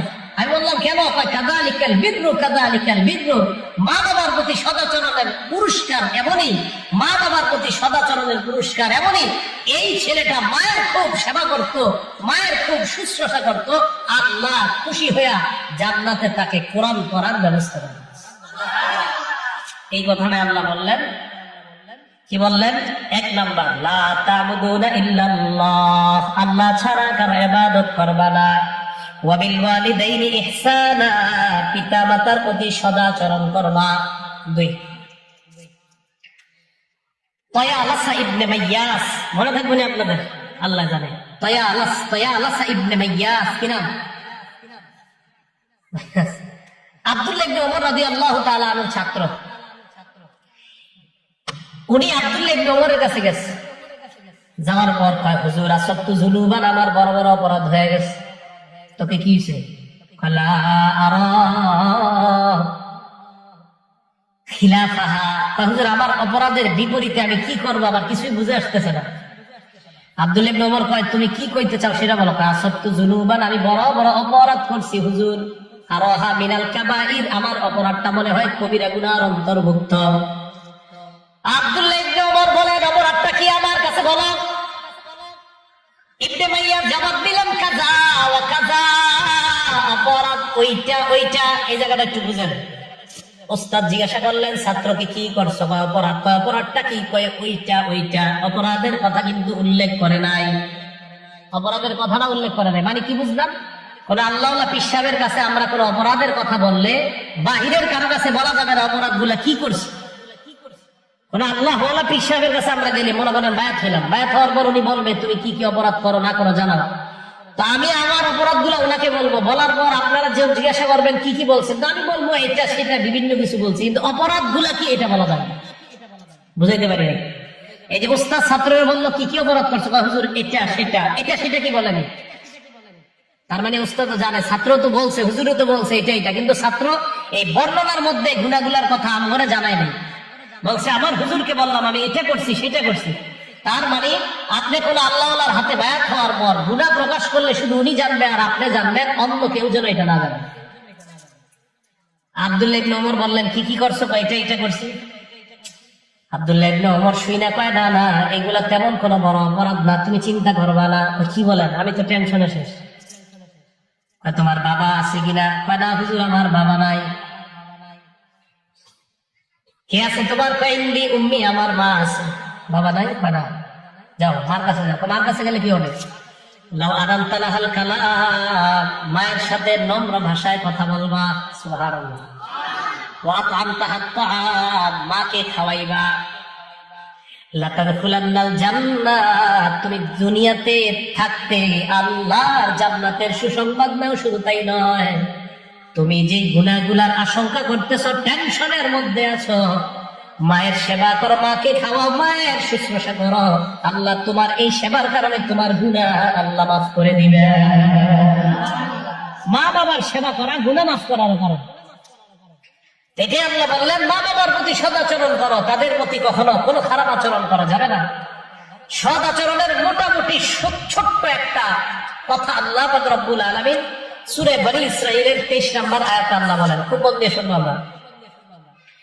ইম্মা ইয়াবলুগান্না ইনদাকাল কিবার আহাদুহুমা, তোমার মা বাবা দুইজনের একজন যদি বৃদ্ধ বা বৃদ্ধা হয়ে যায়, বয়সের বার্ধক্যে পৌঁছে যায়। আপনার কষ্ট নিয়েন না, আমি বুড়া বুড়ি শব্দটা বলি, কষ্ট নিয়েন না। বুড়া বুড়ি মানে এলাকায় বললে ভালো বুঝে আসবেন, কে জন্য আপনারা অনেক বৃদ্ধরা আছেন, আপনারা কষ্ট নিয়েন না। তো আল্লাহ বলতেছেন তোমরা যারা সন্তান, তোমাদের বাবা মা যদি তোমার কাছে থাকা অবস্থায় বুড়া হয়ে যায়, বুড়ি হয়ে যায়, বুঝে আসছে সবার? বুড়া বুড়ি হওয়ার আগেও তো খারাপ আচরণ করা যাবে না, বুড়া বুড়ি হয়ে যাওয়ার পর তারা বাচ্চা হয়ে যায়। কিন্তু সুবহানাল্লাহ, আপনি দেখেন আপনার আব্বার বয়স যখন 55-60-এর কাছাকাছি যাবে, বলবে চিপস খাওয়া, এমন এমন জিনিস বলবে যা বাচ্চা আছে।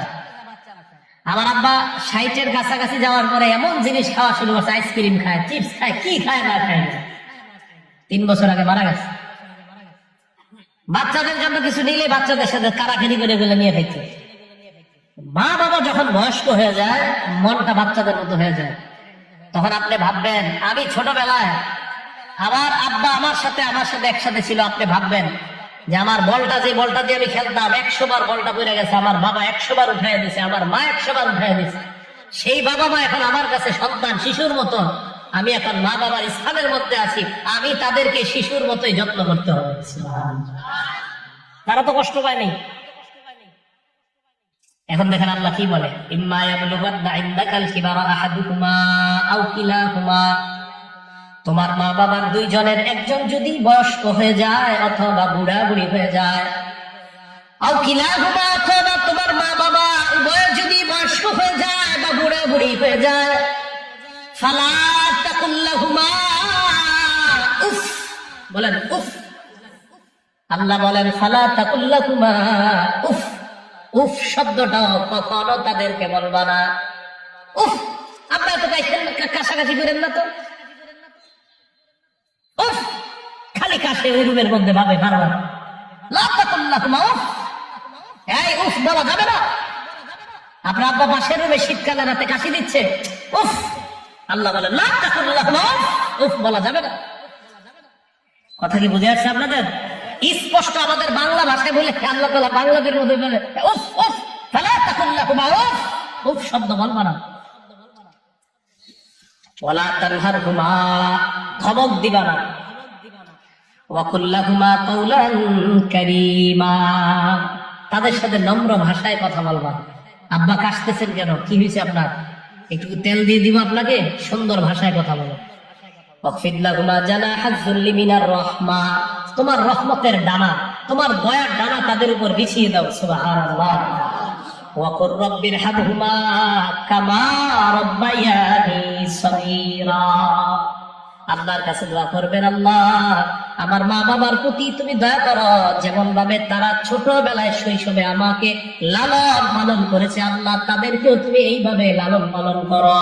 মা বাবা দুনিয়ায় থাকতেও এই দোয়া করবেন, দুনিয়ায় না থাকলেও এই দোয়া করবেন।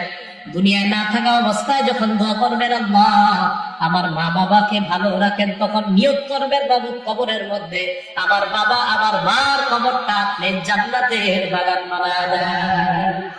এই দোয়া করা আল্লাহর কাছে। এবার আসেন, আল্লাহ রব্বুল আলামিন এই কথাটা বলে দিলেন যে মা বাবার প্রতি এই শব্দ বলা যাবে না, উফ শব্দ বলা যাবে না, তাদেরকে কোনো অবস্থাতে কষ্ট দেওয়া যাবে না, তাদের প্রতি সদাচরণ করা। আল্লাহ রব্বুল আলামিন আমাকে আপনাকে আমাদের সকলকে মা বোনদেরকে পিতা মাতার অধিকার সুন্দরভাবে যেন আদায় করতে পারে আল্লাহ তৌফিক দান করেন। নবীজি সাল্লাল্লাহু আলাইহি সাল্লামের হাদিস দ্বারা বোঝা যায়, সকালবেলা ঘুম থেকে উঠা যদি কেউ প্রথমে তার মা বাবার সাথে সুন্দর একটা কথা বলে, সুবহানাল্লাহ বলে না, কেউ যদি তার মা বাবার সাথে সকালে উঠেই সুন্দর একটা কথা বলে, সাথে সাথে তার জন্য জান্নাতের দরজা খোলার ব্যবস্থা হয়ে যায়। এক সাহাবা কয়, হুজুর যদি দুইজন থাকে, দুইজন থাকলে দুইটা দরজা ব্যবস্থা হয়। হুজুর কারো যদি একজন থাকে, মনে হয় ওই সাহাবার বাপ ছিল না বা মা ছিল না, একজন থাকলে একটা হবে। এই জন্য ফজরের নামাজের পর যারা দূরে থাকেন মা বাবার থেকে, উঠা যদি পারেন আর কি একটু ফোনে অন্তত প্রথমে মা বা বাবা যারা আছে, আসসালামু আলাইকুম, আব্বা কেমন আছেন, কাজে যাইতেছি দোয়া করেন, একটু বলতে আপনার কি সমস্যা? আসসালামু আলাইকুম আম্মা কেমন আছেন, কাজে যাইতেছি দোয়া করেন, বাস এতটুকুই। এটা কেন বলবেন জানেন? খলিফা মারওয়ান তিনি যখন কাজে যাইতেন, কাজে যাওয়ার সময় মায়ের দরজার সামনে যাইতেন, ঘরের দরজার সামনে গিয়ে বলতেন, আসসালামু আলাইকুম আম্মা রাহিমাকিল্লাহ, আল্লাহ আপনার প্রতি দয়া করুন আম্মা, আমি বাহিরে যাচ্ছি। ভিতর থেকে মা বলতেন, রাহিমাকাল্লাহু ইয়া বুনাইয়া, হে আমার কলিজার টুকরা, আল্লাহ তোমার প্রতিও দয়া করুন, যাও তুমি বাহিরে যাও। পিতা মাতার প্রতি সদাচরণ করা এই যুগে শুধুমাত্র আমাদের জন্য বলে, আগের যুগে রাজা বাদশারাও মা বাবাকে এইভাবে সম্মান করতেন। আল্লাহ আমাদের সকলকে 1 নাম্বার আল্লাহর জন্য ইবাদত, 2 নাম্বার পিতা মাতার প্রতি সদাচরণ করার তৌফিক দান করেন। 3 নাম্বার ওয়াজাবিল কুরবা, নিকট আত্মীয় যারা তাদের প্রতিও সদাচরণ করো। জাবিল কুরবার মধ্যে 1 নাম্বার রক্তের সম্পর্ক, ভাই বোন, বাবার পক্ষের ফুফু, মায়ের পক্ষের খালা, মামা, বাবার পক্ষের চাচা। ওয়াজাবিল কুরবা, নিকট আত্মীয় যারা তাদের প্রতি সদাচরণ করো। ভালো করে মনে রাখবেন, রক্তের সম্পর্ক, বুখারীর বর্ণনা আসছে, রক্তের সম্পর্ক এত আজীব এক সম্পর্ক। আমাদের সমাজের মধ্যে অনেক ভাই যাদেরকে দেখা যায় ভাই কত কষ্টে থাকে, অন্য ভাই তার কোনো খবর নেয় না। মুসলিম শরীফের 6413 নম্বর হাদিসের বর্ণনা, আম্মা যারা আয়েশা সিদ্দিকা রাদিয়াল্লাহু তাআলা আনহা বলেন, আর রাহিমু মুআল্লাকাতুন বিল আরশ, রক্তের সম্পর্কটা আরশের সাথে ঝুলাস। সুবহানাল্লাহ। এই আমার ভাই, আপনার ভাই, আমাদের ভাই, এই যে ভাই ভাই, এই যে নিকট আত্মীয়ের মধ্যে সর্বপ্রথম রক্তের সম্পর্ক, শ্রেষ্ঠ নিকট আত্মীয়, আল্লাহর নবী বলেন এই রক্তের সম্পর্কটা আরশের সাথে এইভাবে ঝিলাস। সার্বক্ষণিক বলতে থাকে, ওয়াসালানি মান ওয়াসালানি, যে ব্যক্তি আমাকে রক্ষা করবে, ওয়াসালাতুল্লাহ, আল্লাহ যেন তাকে রক্ষা করে। রক্তের সম্পর্ক এইভাবে ঝুইলা আল্লাহকে বলতে থাকে, আল্লাহ আমাকে যে রক্ষা করে, মাবুদ তুমি তাকে রক্ষা করো। রক্তের সম্পর্ক ঝুইলা ঝুইলা বলতে থাকে। আবার বলছি আমি, রক্তের সম্পর্ক ঝুইলা বলতে থাকে, আমাকে যে রক্ষা করবে, আল্লাহ যেন তাকে রক্ষা করে। ওয়ামান কতানি কতাহুল্লাহ, আমাকে যে ছিন্ন করে, আল্লাহ যেন তাকে ছিন্ন করে দেয়। বলেন নাউযুবিল্লাহ। রক্তের সম্পর্ক এইভাবে ঝুইলা ঝুইলা বলে, আমার যে ছিন্ন করে, আল্লাহ যেন তাকে ছিন্ন করে দেয়। আমাকে যে রক্ষা করে, আল্লাহ তাকেও যেন রক্ষা করে। এখন আছে আপনারা 2 ভাই, আপন বোন অনেক কষ্টে আছে, আপনি বোনের কোনো খবর নেন না, আপনি কুটিপতি, আপনার বোন না খায় ঘুমায়, বোনকে আপনি যাকাতের টাকা দেওয়া যায় না। আপনার আপন ভাই যদি যাকাত খাওয়ার যোগ্য হয়, তাকে যাকাতের টাকা দেওয়া যায় না। আপনার আপন দুধমা, আপন বলতে দুধমা, দুধ মা মায়ের হুকুম, কিন্তু দুধ মাকেও যাকাতের টাকা দেওয়া যায় যদি যাকাত খাওয়ার যোগ্য হয়।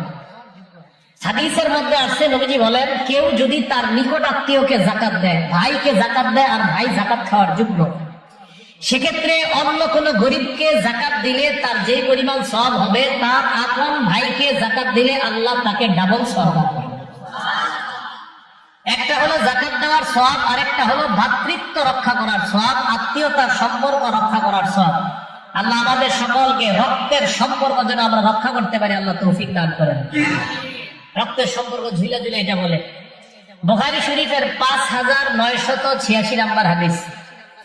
এই হাদিসের মধ্যে নবীজি সাল্লাল্লাহু আলাইহি সাল্লাম বলেন, মান আহাব্বা আইয়ুবসাতা লাহু ফি রিজকিহি, কোন মানুষ যদি চায় তার রিজিকের মধ্যে আল্লাহ বরকত দিয়ে দেয়, কোন মানুষ যদি চায় তার রিজিকে আল্লাহ বরকত দিয়ে দেয়, ওয়ায়ুসা লাহু আসরুহু, কোন মানুষ যদি চায় তার হায়াতের মধ্যে আল্লাহ বরকত দেয়, আপনি যদি চান আপনার খানায় আল্লাহ বরকত দেয়, আপনার বয়সে আল্লাহ বরকত দিয়ে দেয়, আল্লাহ নবী বলেন ফালিয়াসিল রাহিমা, ওই ব্যক্তি যেন আত্মীয়তার সম্পর্ক রক্ষা করে। দুনিয়ার মধ্যে যারা আত্মীয়তার সম্পর্ক রক্ষা করবে, নবী বলেন তাদের জন্য দুইটা ফায়দা। এক নাম্বার, তার রিজিক আল্লাহ বাড়ায় দেয়। দুই নাম্বার, আত্মীয়তার সম্পর্ক যারা রক্ষা করে, আল্লাহ নবী বলেন তার হায়াতের মধ্যে আল্লাহ ভরপুর বরকত দান করে দেয়। অন্য মানুষ 20 বছরে যা না পারবে, আপনি 1 বছরে তা পারবেন। হায়াতে বরকত। তাহলে আত্মীয়তার সম্পর্ক রক্ষা করার উপকার কয়টা? দুইটা, রিজিকে বরকত, হায়াতে বরকত। আল্লাহ আমাদের সকলকে সর্বপ্রথম রক্তের যে আত্মীয় যারা, এদেরকে যেন আমরা পরিপূর্ণভাবে রক্ষা করতে পারি, আল্লাহ তৌফিক দান করেন। বুখারী শরীফের 5987 নম্বর হাদিস, রাসূল করিম সাল্লাল্লাহু আলাইহি সাল্লাম বলেন, ইন্নাল্লাহা খালাকাল খালকা, আল্লাহ আমাকে বানাইছে, আপনাকে বানাইছে, আসমান জমিন সব বানানোর পর, হাত্তা ইযা ফারাগা মিনাল খালকি, আল্লাহ যখন সৃষ্টি থেকে ফারিগ হইলেন, বুঝেন, আবার বলছি, আল্লাহ আমাকে বানাইছে, আপনাকে বানাইছে, বানানোর পর, সব বানানো শেষ, বানানোর পর আল্লাহর সামনে একজন দাঁড়ায় গেছে। বলেন তো, আল্লাহর সামনে একটা বস্তু দাঁড়াইছে। জোরে বলেন, কে দাঁড়াইছে? আর জোরে বলেন, আসমান জমিন সব বানানোর পর আল্লাহর সামনে কে দাঁড়াইছে? এটা বস্তু। বস্তু মানে রক্তের যেই সম্পর্ক, এই সম্পর্ক আল্লাহর সামনে দাঁড়ায় গেছে। সুবহানাল্লাহ। হাদিসে আছে কামাতির রাহিম, রক্তের সম্পর্ক দাঁড়াইছে। দাঁড়ায় আল্লাহ, হাযা মাকামুল আইজি বিকা মিনাল কাতিআত, মাবুদ আমি আপনার সামনে দাঁড়াইলাম, আমি আপনার কাছে অভিযোগ করার জন্য দাঁড়াইলাম।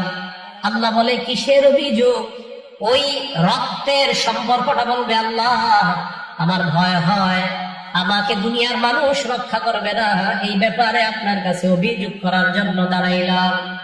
আল্লাহ রাব্বুল আলামিন জবাবে বলেন, আমা তারদাইনা আন আসিলামান ওয়া সালাত ওয়া আতামান ফাতাআত, তুমি কি এতে সন্তুষ্ট না? তোমাকে যারা রক্ষা করবে, আমি আল্লাহ দুনিয়ার ওই মানুষগুলা রক্ষা করার ওয়াদা করলাম। আল্লাহ রক্তের সম্পর্ককে সান্ত্বনা দিতেছে। এটা বুখারী শরীফের হাদিস, কোনো গল্প না। রক্তের সম্পর্ককে আল্লাহ সান্ত্বনা দিয়ে বলতেছে, তোমাকে যারা রক্ষা করবে, আমি আল্লাহ তাদেরকে রক্ষা করার ওয়াদা করলাম। এরপরে কি বলে দেখেন, ওয়া কতআ মান কতআ, তোমাকে যারা ছিন্ন করবে, আমি আল্লাহ তাদের সাথেও সম্পর্ক ছিন্ন করার ঘোষণা দিলাম।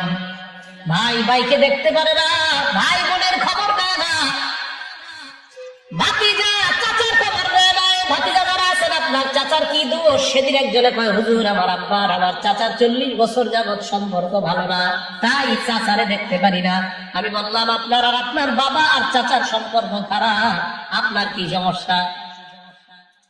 সম্পর্ক খারাপ আপনার বাবার আর চাচার, আপনার সমস্যা কি? আপনি ভাতিজা, আপনার চাচার অধিকার রক্ষা করতে হবে। হুজুর আমার আব্বার সাথে আমার ফুফার সম্পর্ক খারাপ, তো সম্পর্ক খারাপ হয়েছে আব্বার আর ফুফার, আপনার সমস্যা কোথায়? আপনি ফুফার সাথে সম্পর্ক ঠিক রাখবেন। আমার খালুর সাথে আমার আব্বার সম্পর্ক ভালো না, তো সমস্যা আপনার কোথায়? মনে রাখবেন, এই সম্পর্ক রক্ষা করতে হবে। এমনও মানুষ আছে, ফুফুর ফুফা, ফুফু, খালা, খালু, তারা আছে কিনা দুনিয়াতে মিলে গেছে। আল্লাহর কাছে দাঁড়াতে হবে। আবু দাউদ শরীফের হাদিসে নবীজি সাল্লাল্লাহু আলাইহি সাল্লাম বলেন, আত্মীয়তার সম্পর্ক ছিন্নকারীর মতো এত ভয়ঙ্কর শাস্তি আর কিছু আছে বলে আমি নবীর জানা নাই। নবীজি বলছেন, আবু দাউদ শরীফের হাদিস, নবীজি বলছেন, মা মিন যামবিন আজদারু আইয়ুআযযিবাল্লাহ আইয়ুআজ্জিলাল্লাহু আল-উকুবা। আল্লাহ দ্রুত শাস্তি দেয় দুনিয়ার মধ্যে সবচেয়ে, যারে সবচেয়ে বেশি দ্রুত ধরে সে হলো ওই ব্যক্তি যে আত্মীয়তা সম্পর্ক ছিন্ন করে। আল্লাহ তাআলা 3 নম্বরে বললেন, যাবিল কুরবা, নিকট আত্মীয় যারা তাদের হক আদায় করো, তাদের অধিকার রক্ষা করো, তাদের প্রতিও সদাচরণ করো। বুখারী শরীফের 6138 নম্বর হাদিস, ক্বালা রাসূলুল্লাহ সাল্লাল্লাহু আলাইহি ওয়াসাল্লাম, আল্লাহর নবী বলেন, মান কানা ইউমিনু বিল্লাহি ওয়াল ইয়াউমিল আখির, যে ব্যক্তি আল্লাহকে বিশ্বাস করে, আখিরাত বিশ্বাস করে, কারা কারা আল্লাহ বিশ্বাস করে না আখিরাত বিশ্বাস করে, ফালইয়াসিল রাহিমা, ওই ব্যক্তি যেন আত্মীয়তার সম্পর্ক রক্ষা করে। এই হাদিসের মাধ্যমে বোঝা যায়, যে ব্যক্তি বলে আমি আল্লাহ মানি, আত্মীয়তার সম্পর্ক রক্ষা করব না, আল্লাহ নবী বুঝায় তোমার মধ্যে ঈমান পরিপূর্ণ নাই। যে ব্যক্তি ভাই ভাইয়ের সম্পর্ক ঠিক রাখে না, আবার নিজের দাবি করে আমি ঈমানদার, আল্লাহ নবী কয় যদি ঈমানদার হও ভাই ভাইয়ের সম্পর্ক রক্ষা করো। আল্লাহ নবী বুঝায় তুমি তোমার বোনের সম্পর্ক ঠিক রাখো না। যদি তুমি ঈমানদার হও তাহলে বোনের সম্পর্ক ঠিক রাখো। দাবি করো আমি আল্লাহ মানি, আখিরাত মানি, আল্লাহ নবী বুঝাইতে চায় যদি দাবি করো তুমি আল্লাহ মানো, আখিরাত মানো, তুমি তোমার খালার সম্পর্ক ঠিক রাখো, ফুফুর সম্পর্ক ঠিক রাখো, মামা চাচা তাদের সম্পর্ক তুমি ঠিক রাখো। ঠিক রাখার পর তুমি দাবি করবা আমি আল্লাহ মানি, আখিরাত আমি মানি। নবীজি বলে দিচ্ছেন যে আল্লাহ আর আখিরাত যে মানে, সে যেন আত্মীয়তার সম্পর্ক ছিন্ন না করে, আত্মীয়তার সম্পর্ক রক্ষা করে। আল্লাহ আমাদের সকলকে নিকট আত্মীয় আর এদের মাঝে সবচেয়ে শ্রেষ্ঠ যারা ভাই বোন, খালা, ফুফু, মামা, চাচা, নানা, নানু, দাদা, দাদি, তাদের সম্পর্ক গুলা যেন আমরা রক্ষা করতে পারি, আল্লাহ তৌফিক দান করেন। সমাজের মধ্যে এই যে চাচারে দেখতে পারে না, ভাতিজা ভাতিজিরা ফুফুরে দেখতে পারে না, এই জাতীয় দৃশ্য কি আমাদের সমাজে আছে না? যিনা তাফসীরুল কোরআনের সার্থকতা তখন হবে যদি আপনারা এই আয়াতের শিক্ষা নিজেদের মধ্যে নিতে পারেন, আল্লাহ তৌফিক দান করেন। ইবনে মাজাহ হাদিস নাম্বার 3251, 3251 নম্বর হাদিস। নবীজি সাল্লাল্লাহু আলাইহি সাল্লাম মক্কা থেকে হিজরত করে মদিনায় আসছে। মন দিয়ে শুনেন, আব্দুল্লাহ ইবনে সালাম গাছের উপরে উঠছে, ইহুদিদের বড় আলেম আব্দুল্লাহ ইবনে সালাম, বলেন তো নামটা, আব্দুল্লাহ ইবনে সালাম গাছে উঠছে। ওনার ফুফু নিচে বসে রয়েছে, মানুষ ওনার সামনে দিয়ে যায়, মানুষ যাইতে যাইতে কয় আতাত নবিয়্যু মুহাম্মদ, জা মুহাম্মদ, জা মুহাম্মদ, কদ আতা মুহাম্মদ, কদ আতা মুহাম্মদ। মানুষ সামনে দিয়ে যায় আর স্লোগান দেয় মুহাম্মদ আসছে, মুহাম্মদ আসছে, মুহাম্মদ আসছে, চিল্লায় বলেন সুবহানাল্লাহ। গাছের উপর যিনি বলেন তো তিনি ইহুদিদের আলেম, কাদের আলেম? আব্দুল্লাহ ইবনে সালাম গাছের উপর থেকে নিচে নামলেন। নামার পর ফুফু আমাকে বলতেছে, আব্দুল্লাহ তুমি না গাছের উপর ছিলা, তুমি কিভাবে নিচে নামলা? মানে কি? কার গাছের নিচে তো আমি বসা, তুমি নামলা কিভাবে? কথা বুঝতেছেন তো? ছিল কোথায়? ফুফু হঠাৎ দেখে গাছের সামনে, তুমি না গাছের উপর ছিলা, গাছের নিচে তুমি কিভাবে আসলা? আব্দুল্লাহ ইবনে সালাম কয়, ফুফু আমি তো গাছের উপরে ছিলাম। কয় হ্যাঁ। আমার মনে নাই আমি গাছ থেকে কিভাবে নামছি। ফুফু কয়, তুমি লাফ দিয়া গাছ থেকে নামছো। আব্দুল্লাহ ইবনে সালামকে তার ফুফু কয়, কেন লাফ দিছো আগে বলো। কয়, ফুফু একটু আগে একটা স্লোগান শুনেছেন কিনা, মুহাম্মদ আসছে, মুহাম্মদ আসছে, এই স্লোগানটা? কয় হ্যাঁ। কয়, অনেক বছর ধরে অপেক্ষা করছিলাম এই নবী মুহাম্মদ কখন মদিনায় আসবে আর আমি তার চেহারাটা দেখতে যাব। ফুফু খুশিতে আমি কি লাভ দিয়া নামছি না বায়া বায়া নামছি আমার মনে নেই। ফুফু কয়, তুমি লাভ দিয়া নামছি, এখন কি করবা? যাই। আব্দুল্লাহ ইবনে সালাম রাদিয়াল্লাহু তাআলা পরে মুসলমান হয়েছে। উনি বলেন, আমি গেলাম, যাওয়ার পর আমি দেখলাম কিছু মানুষ, এই মানুষের সামনে আল্লাহ নবী দাঁড়াইছেন মুহাম্মদ সাল্লাল্লাহু আলাইহি ওয়াসাল্লাম। আব্দুল্লাহ ইবনে সালাম বলেন, এই প্রথম নবীর চেহারাটা দেখলাম। ফালাম্মা তাবান্নাইতু ওয়াজহাহু, আমি যখন তার চেহারার দিকে ভালো করে দেখলাম, দেখার পর আরাফতু, আমি বুঝতে পারলাম, আন্না ওয়াজহাহু লাইসা বিওয়াজহিন কাজ্জাব, আমি ওনার চেহারাটা দেখাই বুঝতে পারলাম এই চেহারা কোন মিথ্যাবাদীর চেহারা না, এটা মিথ্যাবাদীর চেহারা না। আব্দুল্লাহ ইবনে সালাম বলেন, চেহারাটা দেখে বুঝলাম মিথ্যাবাদীর চেহারা না এটা।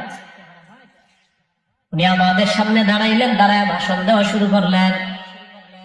ভাষণের মধ্যে উনি প্রথম দিন মক্কা থেকে মদিনায় আইসা ভাষণের 4টা কথা বললেন। আওয়াজ দিয়ে বলেন কয়টা? মাত্র মদিনায় আসছে আজকে, আইসা নবীজি ভাষণে মাত্র 4টা কথা বলছে। 1 নাম্বার আফসুস সালাম বাইনাকুম, আপোষের মধ্যে তোমরা সালাম দিবা। 2 নাম্বার আতইমুত তাআম, তোমরা খাবার খাওয়াও। 3 নাম্বার ওয়াসিলুল আরহাম, তোমরা রক্তের সম্পর্ক ঠিক রাখো, আত্মীয়তার সম্পর্ক ঠিক রাখো। এই দেখেন কি কয়, তোমরা রক্তের সম্পর্ক ঠিক রাখো, আত্মীয়তার সম্পর্ক ঠিক রাখো। 4 নাম্বার রাসূলু বিল্লাইলি ওয়ান নাসু নিয়াম, মানুষ যখন রাতের বেলা ঘুমায় 2-4 রাকাত তাহাজ্জুদ আদায় করে নাও। তাদখুলুল জান্নাতা বিসালাম, নিরাপদে আল্লাহর জান্নাতের মেহমান হয়ে যাও। কটা কথা বলছে? 3 নাম্বারটা আত্মীয়তার সম্পর্ক রক্ষা করা। 3 নাম্বারটা আত্মীয়তার সম্পর্ক রক্ষা করার জন্য নবী আজকে প্রথম আসছে মদিনায়, আসার পর ভাষণে 4টা কথা বললেন। 3 নাম্বারটাই বললেন সিলুল আরহাম, রক্তের সম্পর্ক, আত্মীয়তার সম্পর্ক ছিন্ন করো।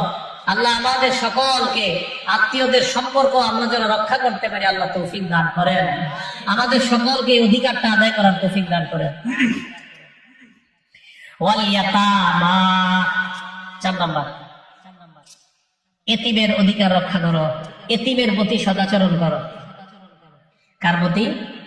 আপনার ভাই মারা গেছে, ভাতিজা ভাতিজি 3 জন আছে নাবালেগ, তারা আপনার দায়িত্ব আছে। আপনি চিন্তা করলেন ওপরে কিভাবে বুঝায় সুঝায় কলমের গুতায় এদের সম্পত্তি নিয়ে নেওয়া যায়। হ্যাঁ, এতিমের অধিকার যদি রক্ষা না করেন, আল্লাহ পাক রব্বুল আলামিন বলেন ইন্নাল্লাযীনা ইয়াকুলুনা আমওয়ালাল ইয়াতামা যুলমা, ভালো করে শুনেন সবাই। ইন্নাল্লাযীনা ইয়াকুলুনা আমওয়ালাল ইয়াতামা যুলমা, নিশ্চয়ই যারা এতিমদের সম্পদ অন্যায়ভাবে ভক্ষণ করে, ভক্ষণ বাদ দেন, খায় খায়, নিশ্চয়ই যারা এতিমের সম্পদ অন্যায়ভাবে খায়, ইন্নামা ইয়াকুলুনা ফি বুতুনিহিম নারা, তারা তাদের পেটের মধ্যে আগুন খায়। কি খায়? এই বিড়িখোররা কি খায়? বিড়িখোররাও কি খায়? আরে সিগারেট খোররা কি খায়? আগুন। আর যারা এতিমের সম্পদ খায় তারাও কি খায়? আগুন। ওয়াসায়াসলাউনা সাইরা, আল্লাহ বলেন দুনিয়ার মধ্যে তো পেটের মধ্যে আগুন ঢুকাও। ওয়াসায়াসলাউনা সাইরা, প্রজ্বলিত আগুন আর জাহান্নামের মধ্যে এই এতিমের সম্পদ ভক্ষণকারীরা প্রবেশ করবে। বলেন নাউজুবিল্লাহ। এতিমের সম্পদ ভক্ষণ করা যাবে না, কথা মনে রাখবেন, এতিমের সম্পদ ভক্ষণ করা যাবে না, এতিমের সম্পদ ভক্ষণ করা হারাম। ক্বালা রাসূলুল্লাহ সাল্লাল্লাহু আলাইহি ওয়াসাল্লাম, আল্লাহর নবী বলেন তোমরা এক কাজ করবা, ইমসাহ রাসাল ইয়াতীম, এতিমের মাথায় এইভাবে হাত দিবা, চুলে মাথায়, হ্যাঁ এইভাবে এতিমের মাথায়, ইমসাহ রাসাল ইয়াতীম, এতিমের মাথায় এইভাবে হাত দিবা। বুখারী শরীফের বর্ণনা 6005 নম্বর হাদিসের মধ্যে আল্লাহর নবী বলেন আনা ওয়াকাফিরুল ইয়াতীম ফিল জান্নাতি হাকাযা, এক বর্ণনায় আনা ওয়াকাফিরুল ইয়াতীম ফিল জান্নাতি হাকাযা। আল্লাহ নবী কয় আমি আর এতিমের অভিভাবক, আল্লাহ নবী কয় আমি আর এতিমের অভিভাবক, আল্লাহ নবী কয় আমি আর এতিমের অভিভাবক, এতিমকে যে লালন পালন করে, জান্নাতে আমরা 2 জন এই 2 আঙ্গুলের মতো কাছাকাছি অবস্থান করব। এই যে এভাবে নবীজি হাদিসে আছে 2 আঙ্গুল এভাবে লাগাইছে, এটা নবীজি 2 আঙ্গুল হাদিসে এভাবে লাগাইছে। আল উসতা বিস সাবাবা, বড়টা ছোটটার সাথে লাগায় বস, এই 2 আঙ্গুল যেমন লাগানো, এতিমের অভিভাবক এতিমকে লালন পালন যে করবে, আমি নবী আর সে জান্নাতে এইভাবে মিলেমিশে থাকবো। এই কথাটা আল্লাহ বললেন ওয়াল ইয়াতামা, এতিমের অধিকার রক্ষা করতে হবে, এজন্য এতিমের অধিকার রক্ষা করতে গিয়ে আমরা সাবধান, এতিমের উপর কোনো জুলুম যেন না হয়, এতিমের উপর কোনো অন্যায় যেন না হয়। 5 নাম্বার ওয়াল মাসাকিন, অসহায় দরিদ্র যারা, তাদের অধিকার রক্ষা করা। অসহায় মানুষ, তাদের উপরে আপনার হক, আপনার সম্পদ থেকে যাকাত খাওয়ার যোগ্য হলে তাদেরকে যাকাত দেওয়া। যাকাত খাওয়ার যোগ্য যারা হবে এর মধ্যে নিকট আত্মীয়র মধ্যে যদি থাকে তাদেরকে দেওয়া। মিসকিন অসহায় যারা তাদেরকেও দেওয়া। আল্লাহ পাক রব্বুল আলামিন বলেন ওয়াইদা হাদারাল কিসমাতা উলুল কুরবা ওয়াল ইয়াতামা ওয়াল মাসাকিন ফারযুকুহুম মিনহু ওয়া কুলু লাহু কাওলাম মা'রুফা। এই কথাটা খুব ভালো করে শুনেন। মিসকিন যারা, আপনি সম্পদ বন্টন করতেছেন, ঘরের মধ্যে বরুই বাট করতেছেন, বরুই গাছ থেকে বরুই পারছেন, বরুই ভাগ করতেছেন, তো দেখবেন আশেপাশের অনেক গরিব বাচ্চারা আসতে পারে বরুই ভাগ করার সময়। হ্যাঁ, বরুই বা গাছের কি কি ফল আছে যেগুলো আমরা সাধারণত আর কি খাই, আম। আল্লাহ বলেন ওয়াইদা হাদারাল কিসমাতা উলুল কুরবা ওয়াল ইয়াতামা ওয়াল মাসাকিন, বন্টনের সময় যদি নিকট আত্মীয় আইসা যায়, ওয়াল ইয়াতামা এতিম যদি আইসা যায়, ওয়াল মাসাকিন গরিব মানুষ যদি আইসা যায়, ফারযুকুহুম মিনহু, যা বন্টন করতেছো সেখান থেকে তাদেরকেও কিছু দাও। সুবহানাল্লাহ, কিছু দাও। এবার আপনি বলেন না না আমি দিব না, আল্লাহ বলেন যদি না দাও ওয়াকুলু লাহুম কাওলাম মা'রুফা, যদি দেও তাও ভালো কথা বলবা। দেন ঠিক আছে, এই দাও ঠিক আছে যাও, নিয়া বলে এবার দিয়া বলে না এই যা, দিলেন যা। আল্লাহ বলেন দেওয়ার পর ওয়াকুলু লাহুম কাওলাম মা'রুফা, কথা বলতে হবে সুন্দর কথা, দেওয়ার পর সুন্দর কথা বলতে হবে। দেওয়ার পর ঠিক আছে আজকে এতটুকু দিলাম, যাও পরে এসে আজকে তোমাকে এতটুকু দিলাম, এখন আপাতত যাও, এইভাবে বলতে হবে। ধমক মারা যাবে না। কেন ধমক দেওয়া যাবে না? সূরা দোহাতে তো আল্লাহ বলেই দিয়েছেন ফাম্মাল ইয়াতীমা ফালা তাকহার, এই এতিমকে ধমক দিবা না। ওয়া আম্মাস সাইলা ফালা তানহার, দরিদ্র যে ভিক্ষুক তারেও ধমক দেওয়া যাবে না, কর্কশ ভাষায় কথা বলা যাবে না। তাহলে কি বোঝা যায়? আমরা কোনো কিছু বন্টন করার সময় যদি এতিম অসহায় মিসকিন এসে যায়, দিতে পারলেও ভালো কথা বলা, না দিতে পারলেও ভালো কথা বইলা তাদেরকে আপাতত বিদায় করা। কথা বুঝে আসছে? ধমকের সুরে তাদের সাথে কথা বলা যাবে না। আল্লাহ আমাদের সকলকে আমল করার তৌফিক দান করেন। এটা গেল 5 নাম্বার। 1 নাম্বার আল্লাহ ছাড়া কারো ইবাদত করা যাবে না। 2 নাম্বার পিতা মাতার প্রতি সদাচরণ করা। 3 নাম্বার নিকটাত্মীয়র প্রতি সদাচরণ করা। 4 নাম্বার এতিমের প্রতি সদাচরণ করা। 5 নাম্বার আল মাসাকিন, মিসকিন যারা তাদের প্রতি সদাচরণ করা। খুব বলতে শোনেন, মিসকিন যারা তারা আপনার কাছে যদি চায় আর তাদেরকে দেওয়ার নিয়তে আপনি তাদেরকে দিবেন না, কি আপনার প্রচুর সম্পদ আল্লাহ দান করছে, আপনি শুধুমাত্র তাদের থেকে নিজের লুকানোর জন্য রাতের অন্ধকারে গিয়ে গিয়ে আপনি ফল পাড়তে চান।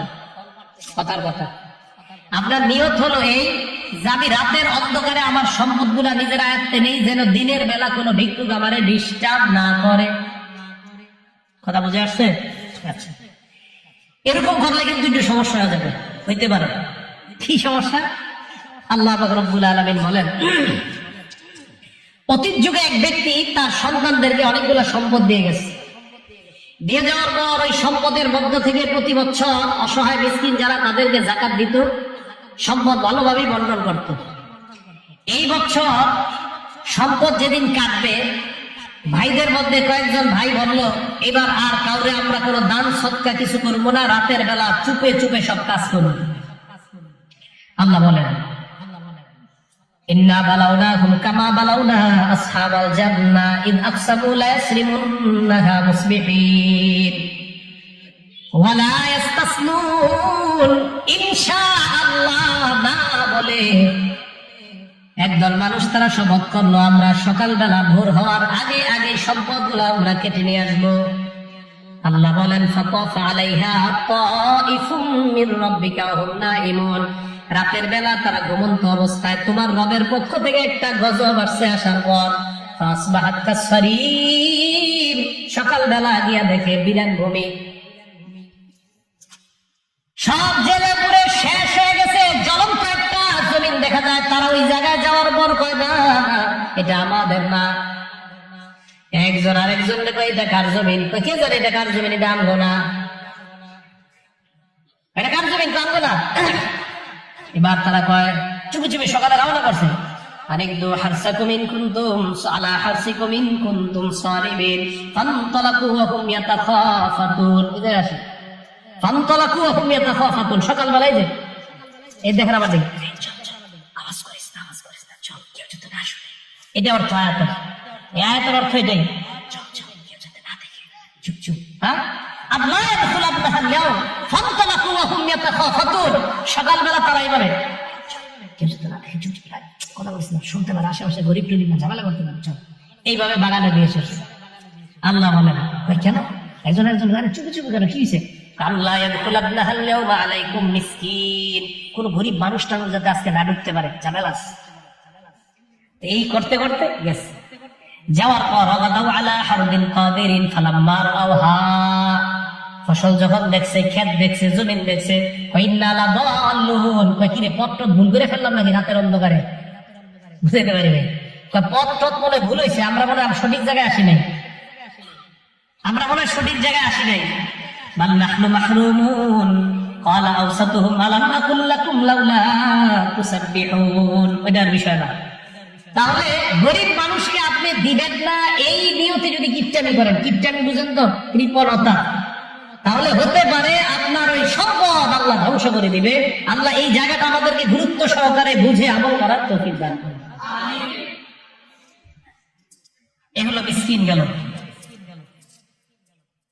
2, 3, 4, 5, 6 নম্বর ওয়াকুলু লিন-নাসি হুসনা, মানুষের সাথে ভালো কথা বলবা, মানুষের সাথে যখন কথা বলবা ভালো কথা বলবা। বুখারী শরীফের 6138 নম্বর হাদিস, নবীজি বলেন মান কানা ইউমিনু বিল্লাহি ওয়াল ইয়াউমিল আখির ফালইয়াকুল খায়রা, যে ব্যক্তি আল্লাহরে মানে আর আখিরাত মানে সে যেন ভালো কথা বলে।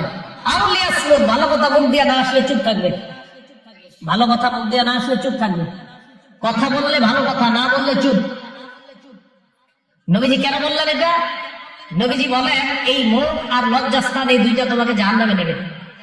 মাইয়াজমানলি মা বাইনা লাহিয়াইহি, এই দুই চোয়ালের মাঝখানের মুখ, ওয়া মা বাইনা রিজলাইহি, আর লজ্জাস্থান যদি আমাদেরকে গ্যারান্টি দেয়, আজমাল্লাহু জান্নাহ, আমি নবী তাকে জান্নাতে নেওয়ার জিম্মাদার হয়ে গেলাম।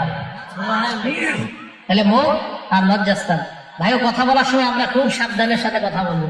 আমাদের এই মুখ আমাদেরকে যেন জাহান্নামী না বানায়। তিরমিজি শরীফ হাদিস নাম্বার 2314 নম্বর হাদিস, 2314, মন দিয়ে শোনেন। আপনি আবার আসেন, ওনার সাথে একটা কথা বললাম, আমি বললাম ভাই রাগ করেন না, কথার কথা বলছি, হয় কিনা এরকম একটা কথা বলি ভাই রাগ করেন না, এমনি বললাম আপনার এই কথাটা কথার কথা, এরকম হয় না আমাদের মাঝে? বসে নেবেন, এই কথা যদি কারো হয় কি ক্ষতি আছে দেখেন।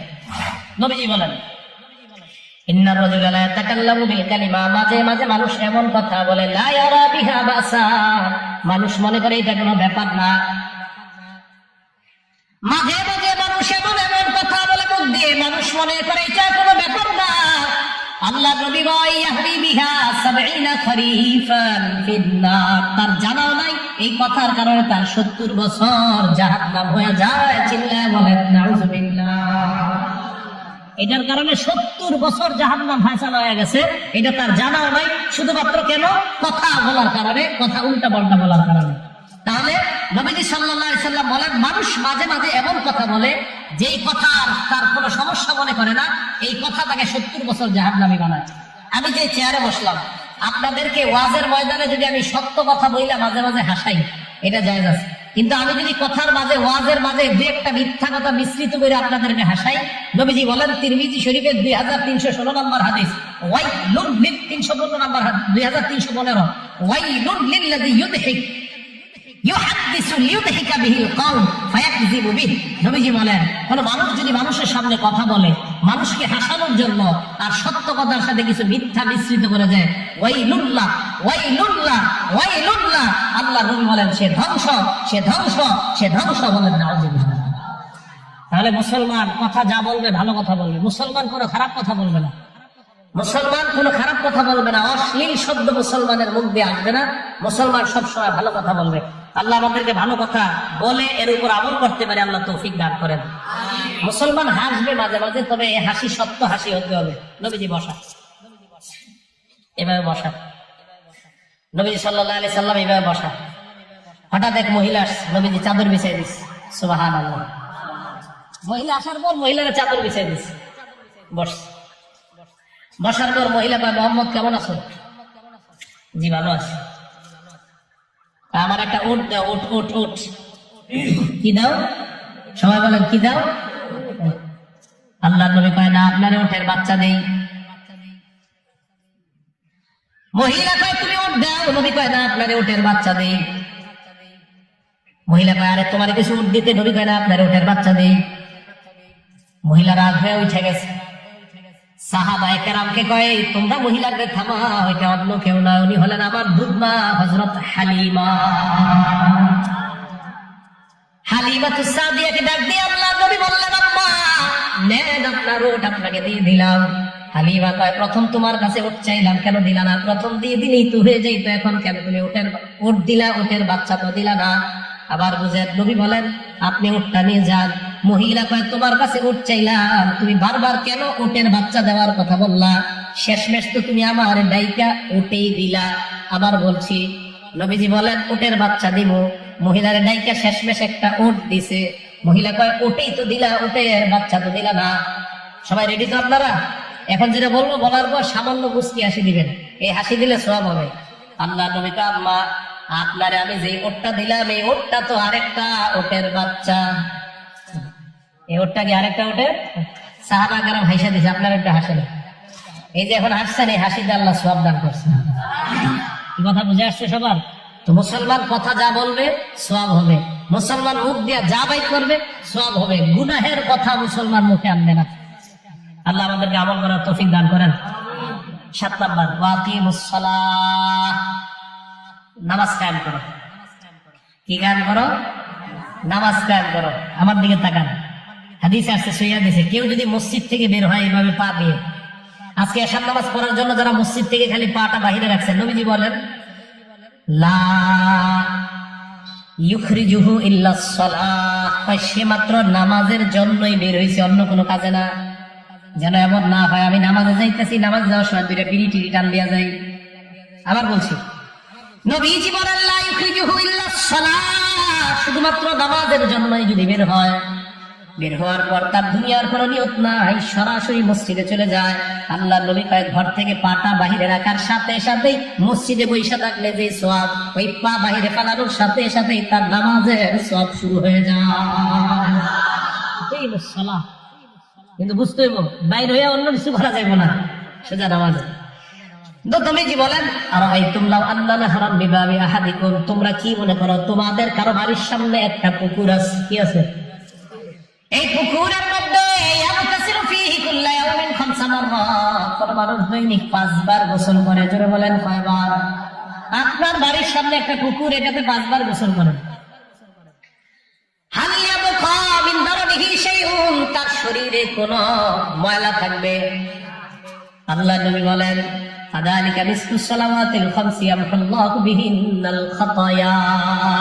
অনুরূপ ভাবে কোন মানুষ যদি দৈনিক 5 ওয়াক্ত সালাত আদায় করে নেয়, আল্লাহ পাক তার জিন্দেগীর সব গুনাহগুলো মাফ করে দেয়। আমাদের নবী মেরাজ থেকে আসতেছিলেন, মুসা নবী কয়, কই যান? আল্লাহ নবী কয়, দুনিয়ার মধ্যে রওনা করলাম। কয়, আল্লাহ কি দিস? 50 ওয়াক্ত নামাজ দিছে। মুসা নবী কয়, পারবে না, তাড়াতাড়ি যান, আল্লাহর কাছ থেকে কমায় আনেন, এত নামাজ আপনার উম্মত পড়বে না। গালেবান বুখারীর 349 নম্বর হাদিসের বর্ণনা। আল্লাহ নবী যাওয়ার পর আল্লাহ কমায় দেয়, কমাইতে 45 ওয়াক্ত সালাত আল্লাহ কমায় দেওয়ার পর মুসা নবী কয় ওয়াক্ত? নবী কয় 5 ওয়াক্ত। মুসা নবী কয়, না, আপনার উম্মত 5 ওয়াক্ত নামাজ পড়বে না। আওয়াজ দিয়ে বলবেন, মুসা নবীর কথাটা সত্য না মিথ্যা? সবাই কয় না সত্য না? আমাদের নবীরে বললেন, যান আল্লাহর ঘর আর কমাই, আপনার উম্মত গুলা পড়বে না, আমি জানি। নবীজি কয়, কি যে কন, ইস্তাহিয়াই তুমি রব্বি, আমার লজ্জা লাগতেছে। সুবহানাল্লাহ, কার যাবো না, লজ্জা লাগতেছে। আল্লাহ কি কয়ে ফেলে, আপনার উম্মতের 5 ওয়াক্ত পারবে না যদি কয়ে ফেলে। নবীজি বলেন, আমি রওনা করলাম। আল্লাহ ডাকতেছে, হাবিব শুনেন। তো নবীজি আল্লাহ কি বলবেন? আল্লাহ বলেন, লা ইবাদদালুল কাওলু লাদাইয়া, আমার কথার কোনো পরিবর্তন নাই। 50 ওয়াক্ত নামাজ পড়লে আমার ফায়সালা ছিল 50 ওয়াক্ত সওয়াব দেওয়া, আপনার উম্মত 5 ওয়াক্ত পড়বে, ফায়সালা আগেরটাই ঠিক, 50 ওয়াক্তের সওয়াব। আকিমুস সালাত, সালাত কায়েম করো, নামাজ কায়েম করো। তাহলে আল্লাহ আমাদের সকলকে সালাত পুরা ঘরে, সমাজে, বাহিরে সর্বত্র প্রতিষ্ঠিত করার তৌফিক দান করেন। আমার দিকে সবাই তাকান, চোখ, কান, নাক, চোখ, কান, নাক, মুখ, ত্বক। তাহলে পঞ্চ ইন্দ্রিয় কয়টা? পারা সবাই পঞ্চ ইন্দ্রিয় কয়টা? সবাই বলেন পঞ্চ ইন্দ্রিয় কয়টা? 5টা। এই যে নাক, নাক দিয়ে আমরা কোন জিনিসের ঘ্রাণ নেওয়ার পর চারোদিকের ঘ্রাণ নিতে পারি। কান দিয়ে আমরা চারোদিকের আওয়াজ শুনতে পারি। মুখ দিয়ে আমরা এই জিহ্বার মাধ্যমে কোন জিনিস কি স্বাদ নাকি স্বাদ না, কোন দেখেন টক হওয়াটাও কিন্তু একটা স্বাদ, স্বাদ আর টক কিন্তু এক জিনিস, মানে টকটাও একটা স্বাদ। আমি বুঝতে পারতেছি না স্বাদ মানে, হ্যাঁ তেঁতুলের স্বাদ আছে না একটা, এই তো এটাই তো স্বাদ। জিহ্বা, এই জিহ্বা দিয়ে মানুষ 2টা নিয়ামত উপভোগ করে, একটা হলো স্বাদ আর একটা স্বাদের বিপরীত, মানে স্বাদ আর স্বাদ না, এটা উপভোগ করে কি দিয়ে বলেন তো? তাহলে বলেন তো জিহ্বা দিয়ে কয়টা নিয়ামত উপভোগ করা যায়? আরো যদি বলেন কয়টা? যদি বলেন জিহ্বা দিয়ে কয়টা নিয়ামত উপভোগ করা যায়? আমাদের মুসলিম শরীফের উস্তাদ বিজ্ঞানী একটা ব্যাখ্যা দিয়েছেন, মানুষ যদি 2 রাকাত ফজরের সালাত আদায় করে নেয়, তার জিহ্বা নামক নিয়ামতের শুকরিয়া মোটামুটি আদায় করার জন্য আল্লাহর কাছে হাজির হয়ে যায়। জিহ্বা দিয়া 2 নাম। ফজরের পরে কোন নামাজ? না, জোহরের নামাজ। নাক দিয়ে চারদিকের ঘ্রাণ গন্ধ সব পান। আপনি নাক দিয়ে বলতে পারবেন সামনে পায়খানা, ডানে আতর, বামে ডাস্টবিন, পিছনে আরেকটা ময়লা। তার মানে নাক দিয়া মানুষ চারদিকের ঘ্রাণ গন্ধ সব শুনতে পায়। এই জন্য নাকের শুকরিয়া আদায় করার জন্য জোহরের নামাজ 4 রাকাত, বিজ্ঞানী ব্যাখ্যা। আসরের নামাজ 4 রাকাত, কান দিয়ে মানুষ চারদিকের আওয়াজ শুনতে পায়, কানের শুকরিয়া আদায় করার জন্য আসরের নামাজ 4 রাকাত। মাগরিব কয় রাকাত? 5 রাকাত। চোখ দিয়া মানুষ কয় দিকে দেখে? দেখেন তো আমি এখন 3 দিকে দেখি, পিছনে দেখি না। চোখ দিয়া 3 দিকে, পিছনে কিন্তু দেখতে হলে এরকম করতে হবে, তাই মাগরিব 3। সুবহানাল্লাহ। বাকি রইল ত্বক, ত্বক তাকান আমার দিকে, মানলাম ঠিক না? ত্বকের মাধ্যমে বুঝতে পারি কোন জিনিস শক্ত নাকি নরম, নাকি ঠান্ডা নাকি গরম। ত্বক দিয়ে বোঝা যায় জিনিসটা কি শক্ত না নরম, ঠান্ডা না গরম, শক্ত না নরম, ঠান্ডা না গরম। এই 4 নিয়ামতের উপভোগ আমরা ত্বক দিয়ে করি। তাই এশার নামাজ 4 রাকাত। কোন মানুষ নিয়মিত 5 ওয়াক্ত সালাত আদায় করলে মোটামুটি বলা যায় আল্লাহ আমি চেষ্টা করছি, আমাকে যে শরীর নামক নিয়ামত দিয়েছেন এই নিয়ামতের শুকরিয়া আদায় করার চেষ্টা করছি আল্লাহ। সুবহানাল্লাহ। এটা হলো আকিমুস সালাত।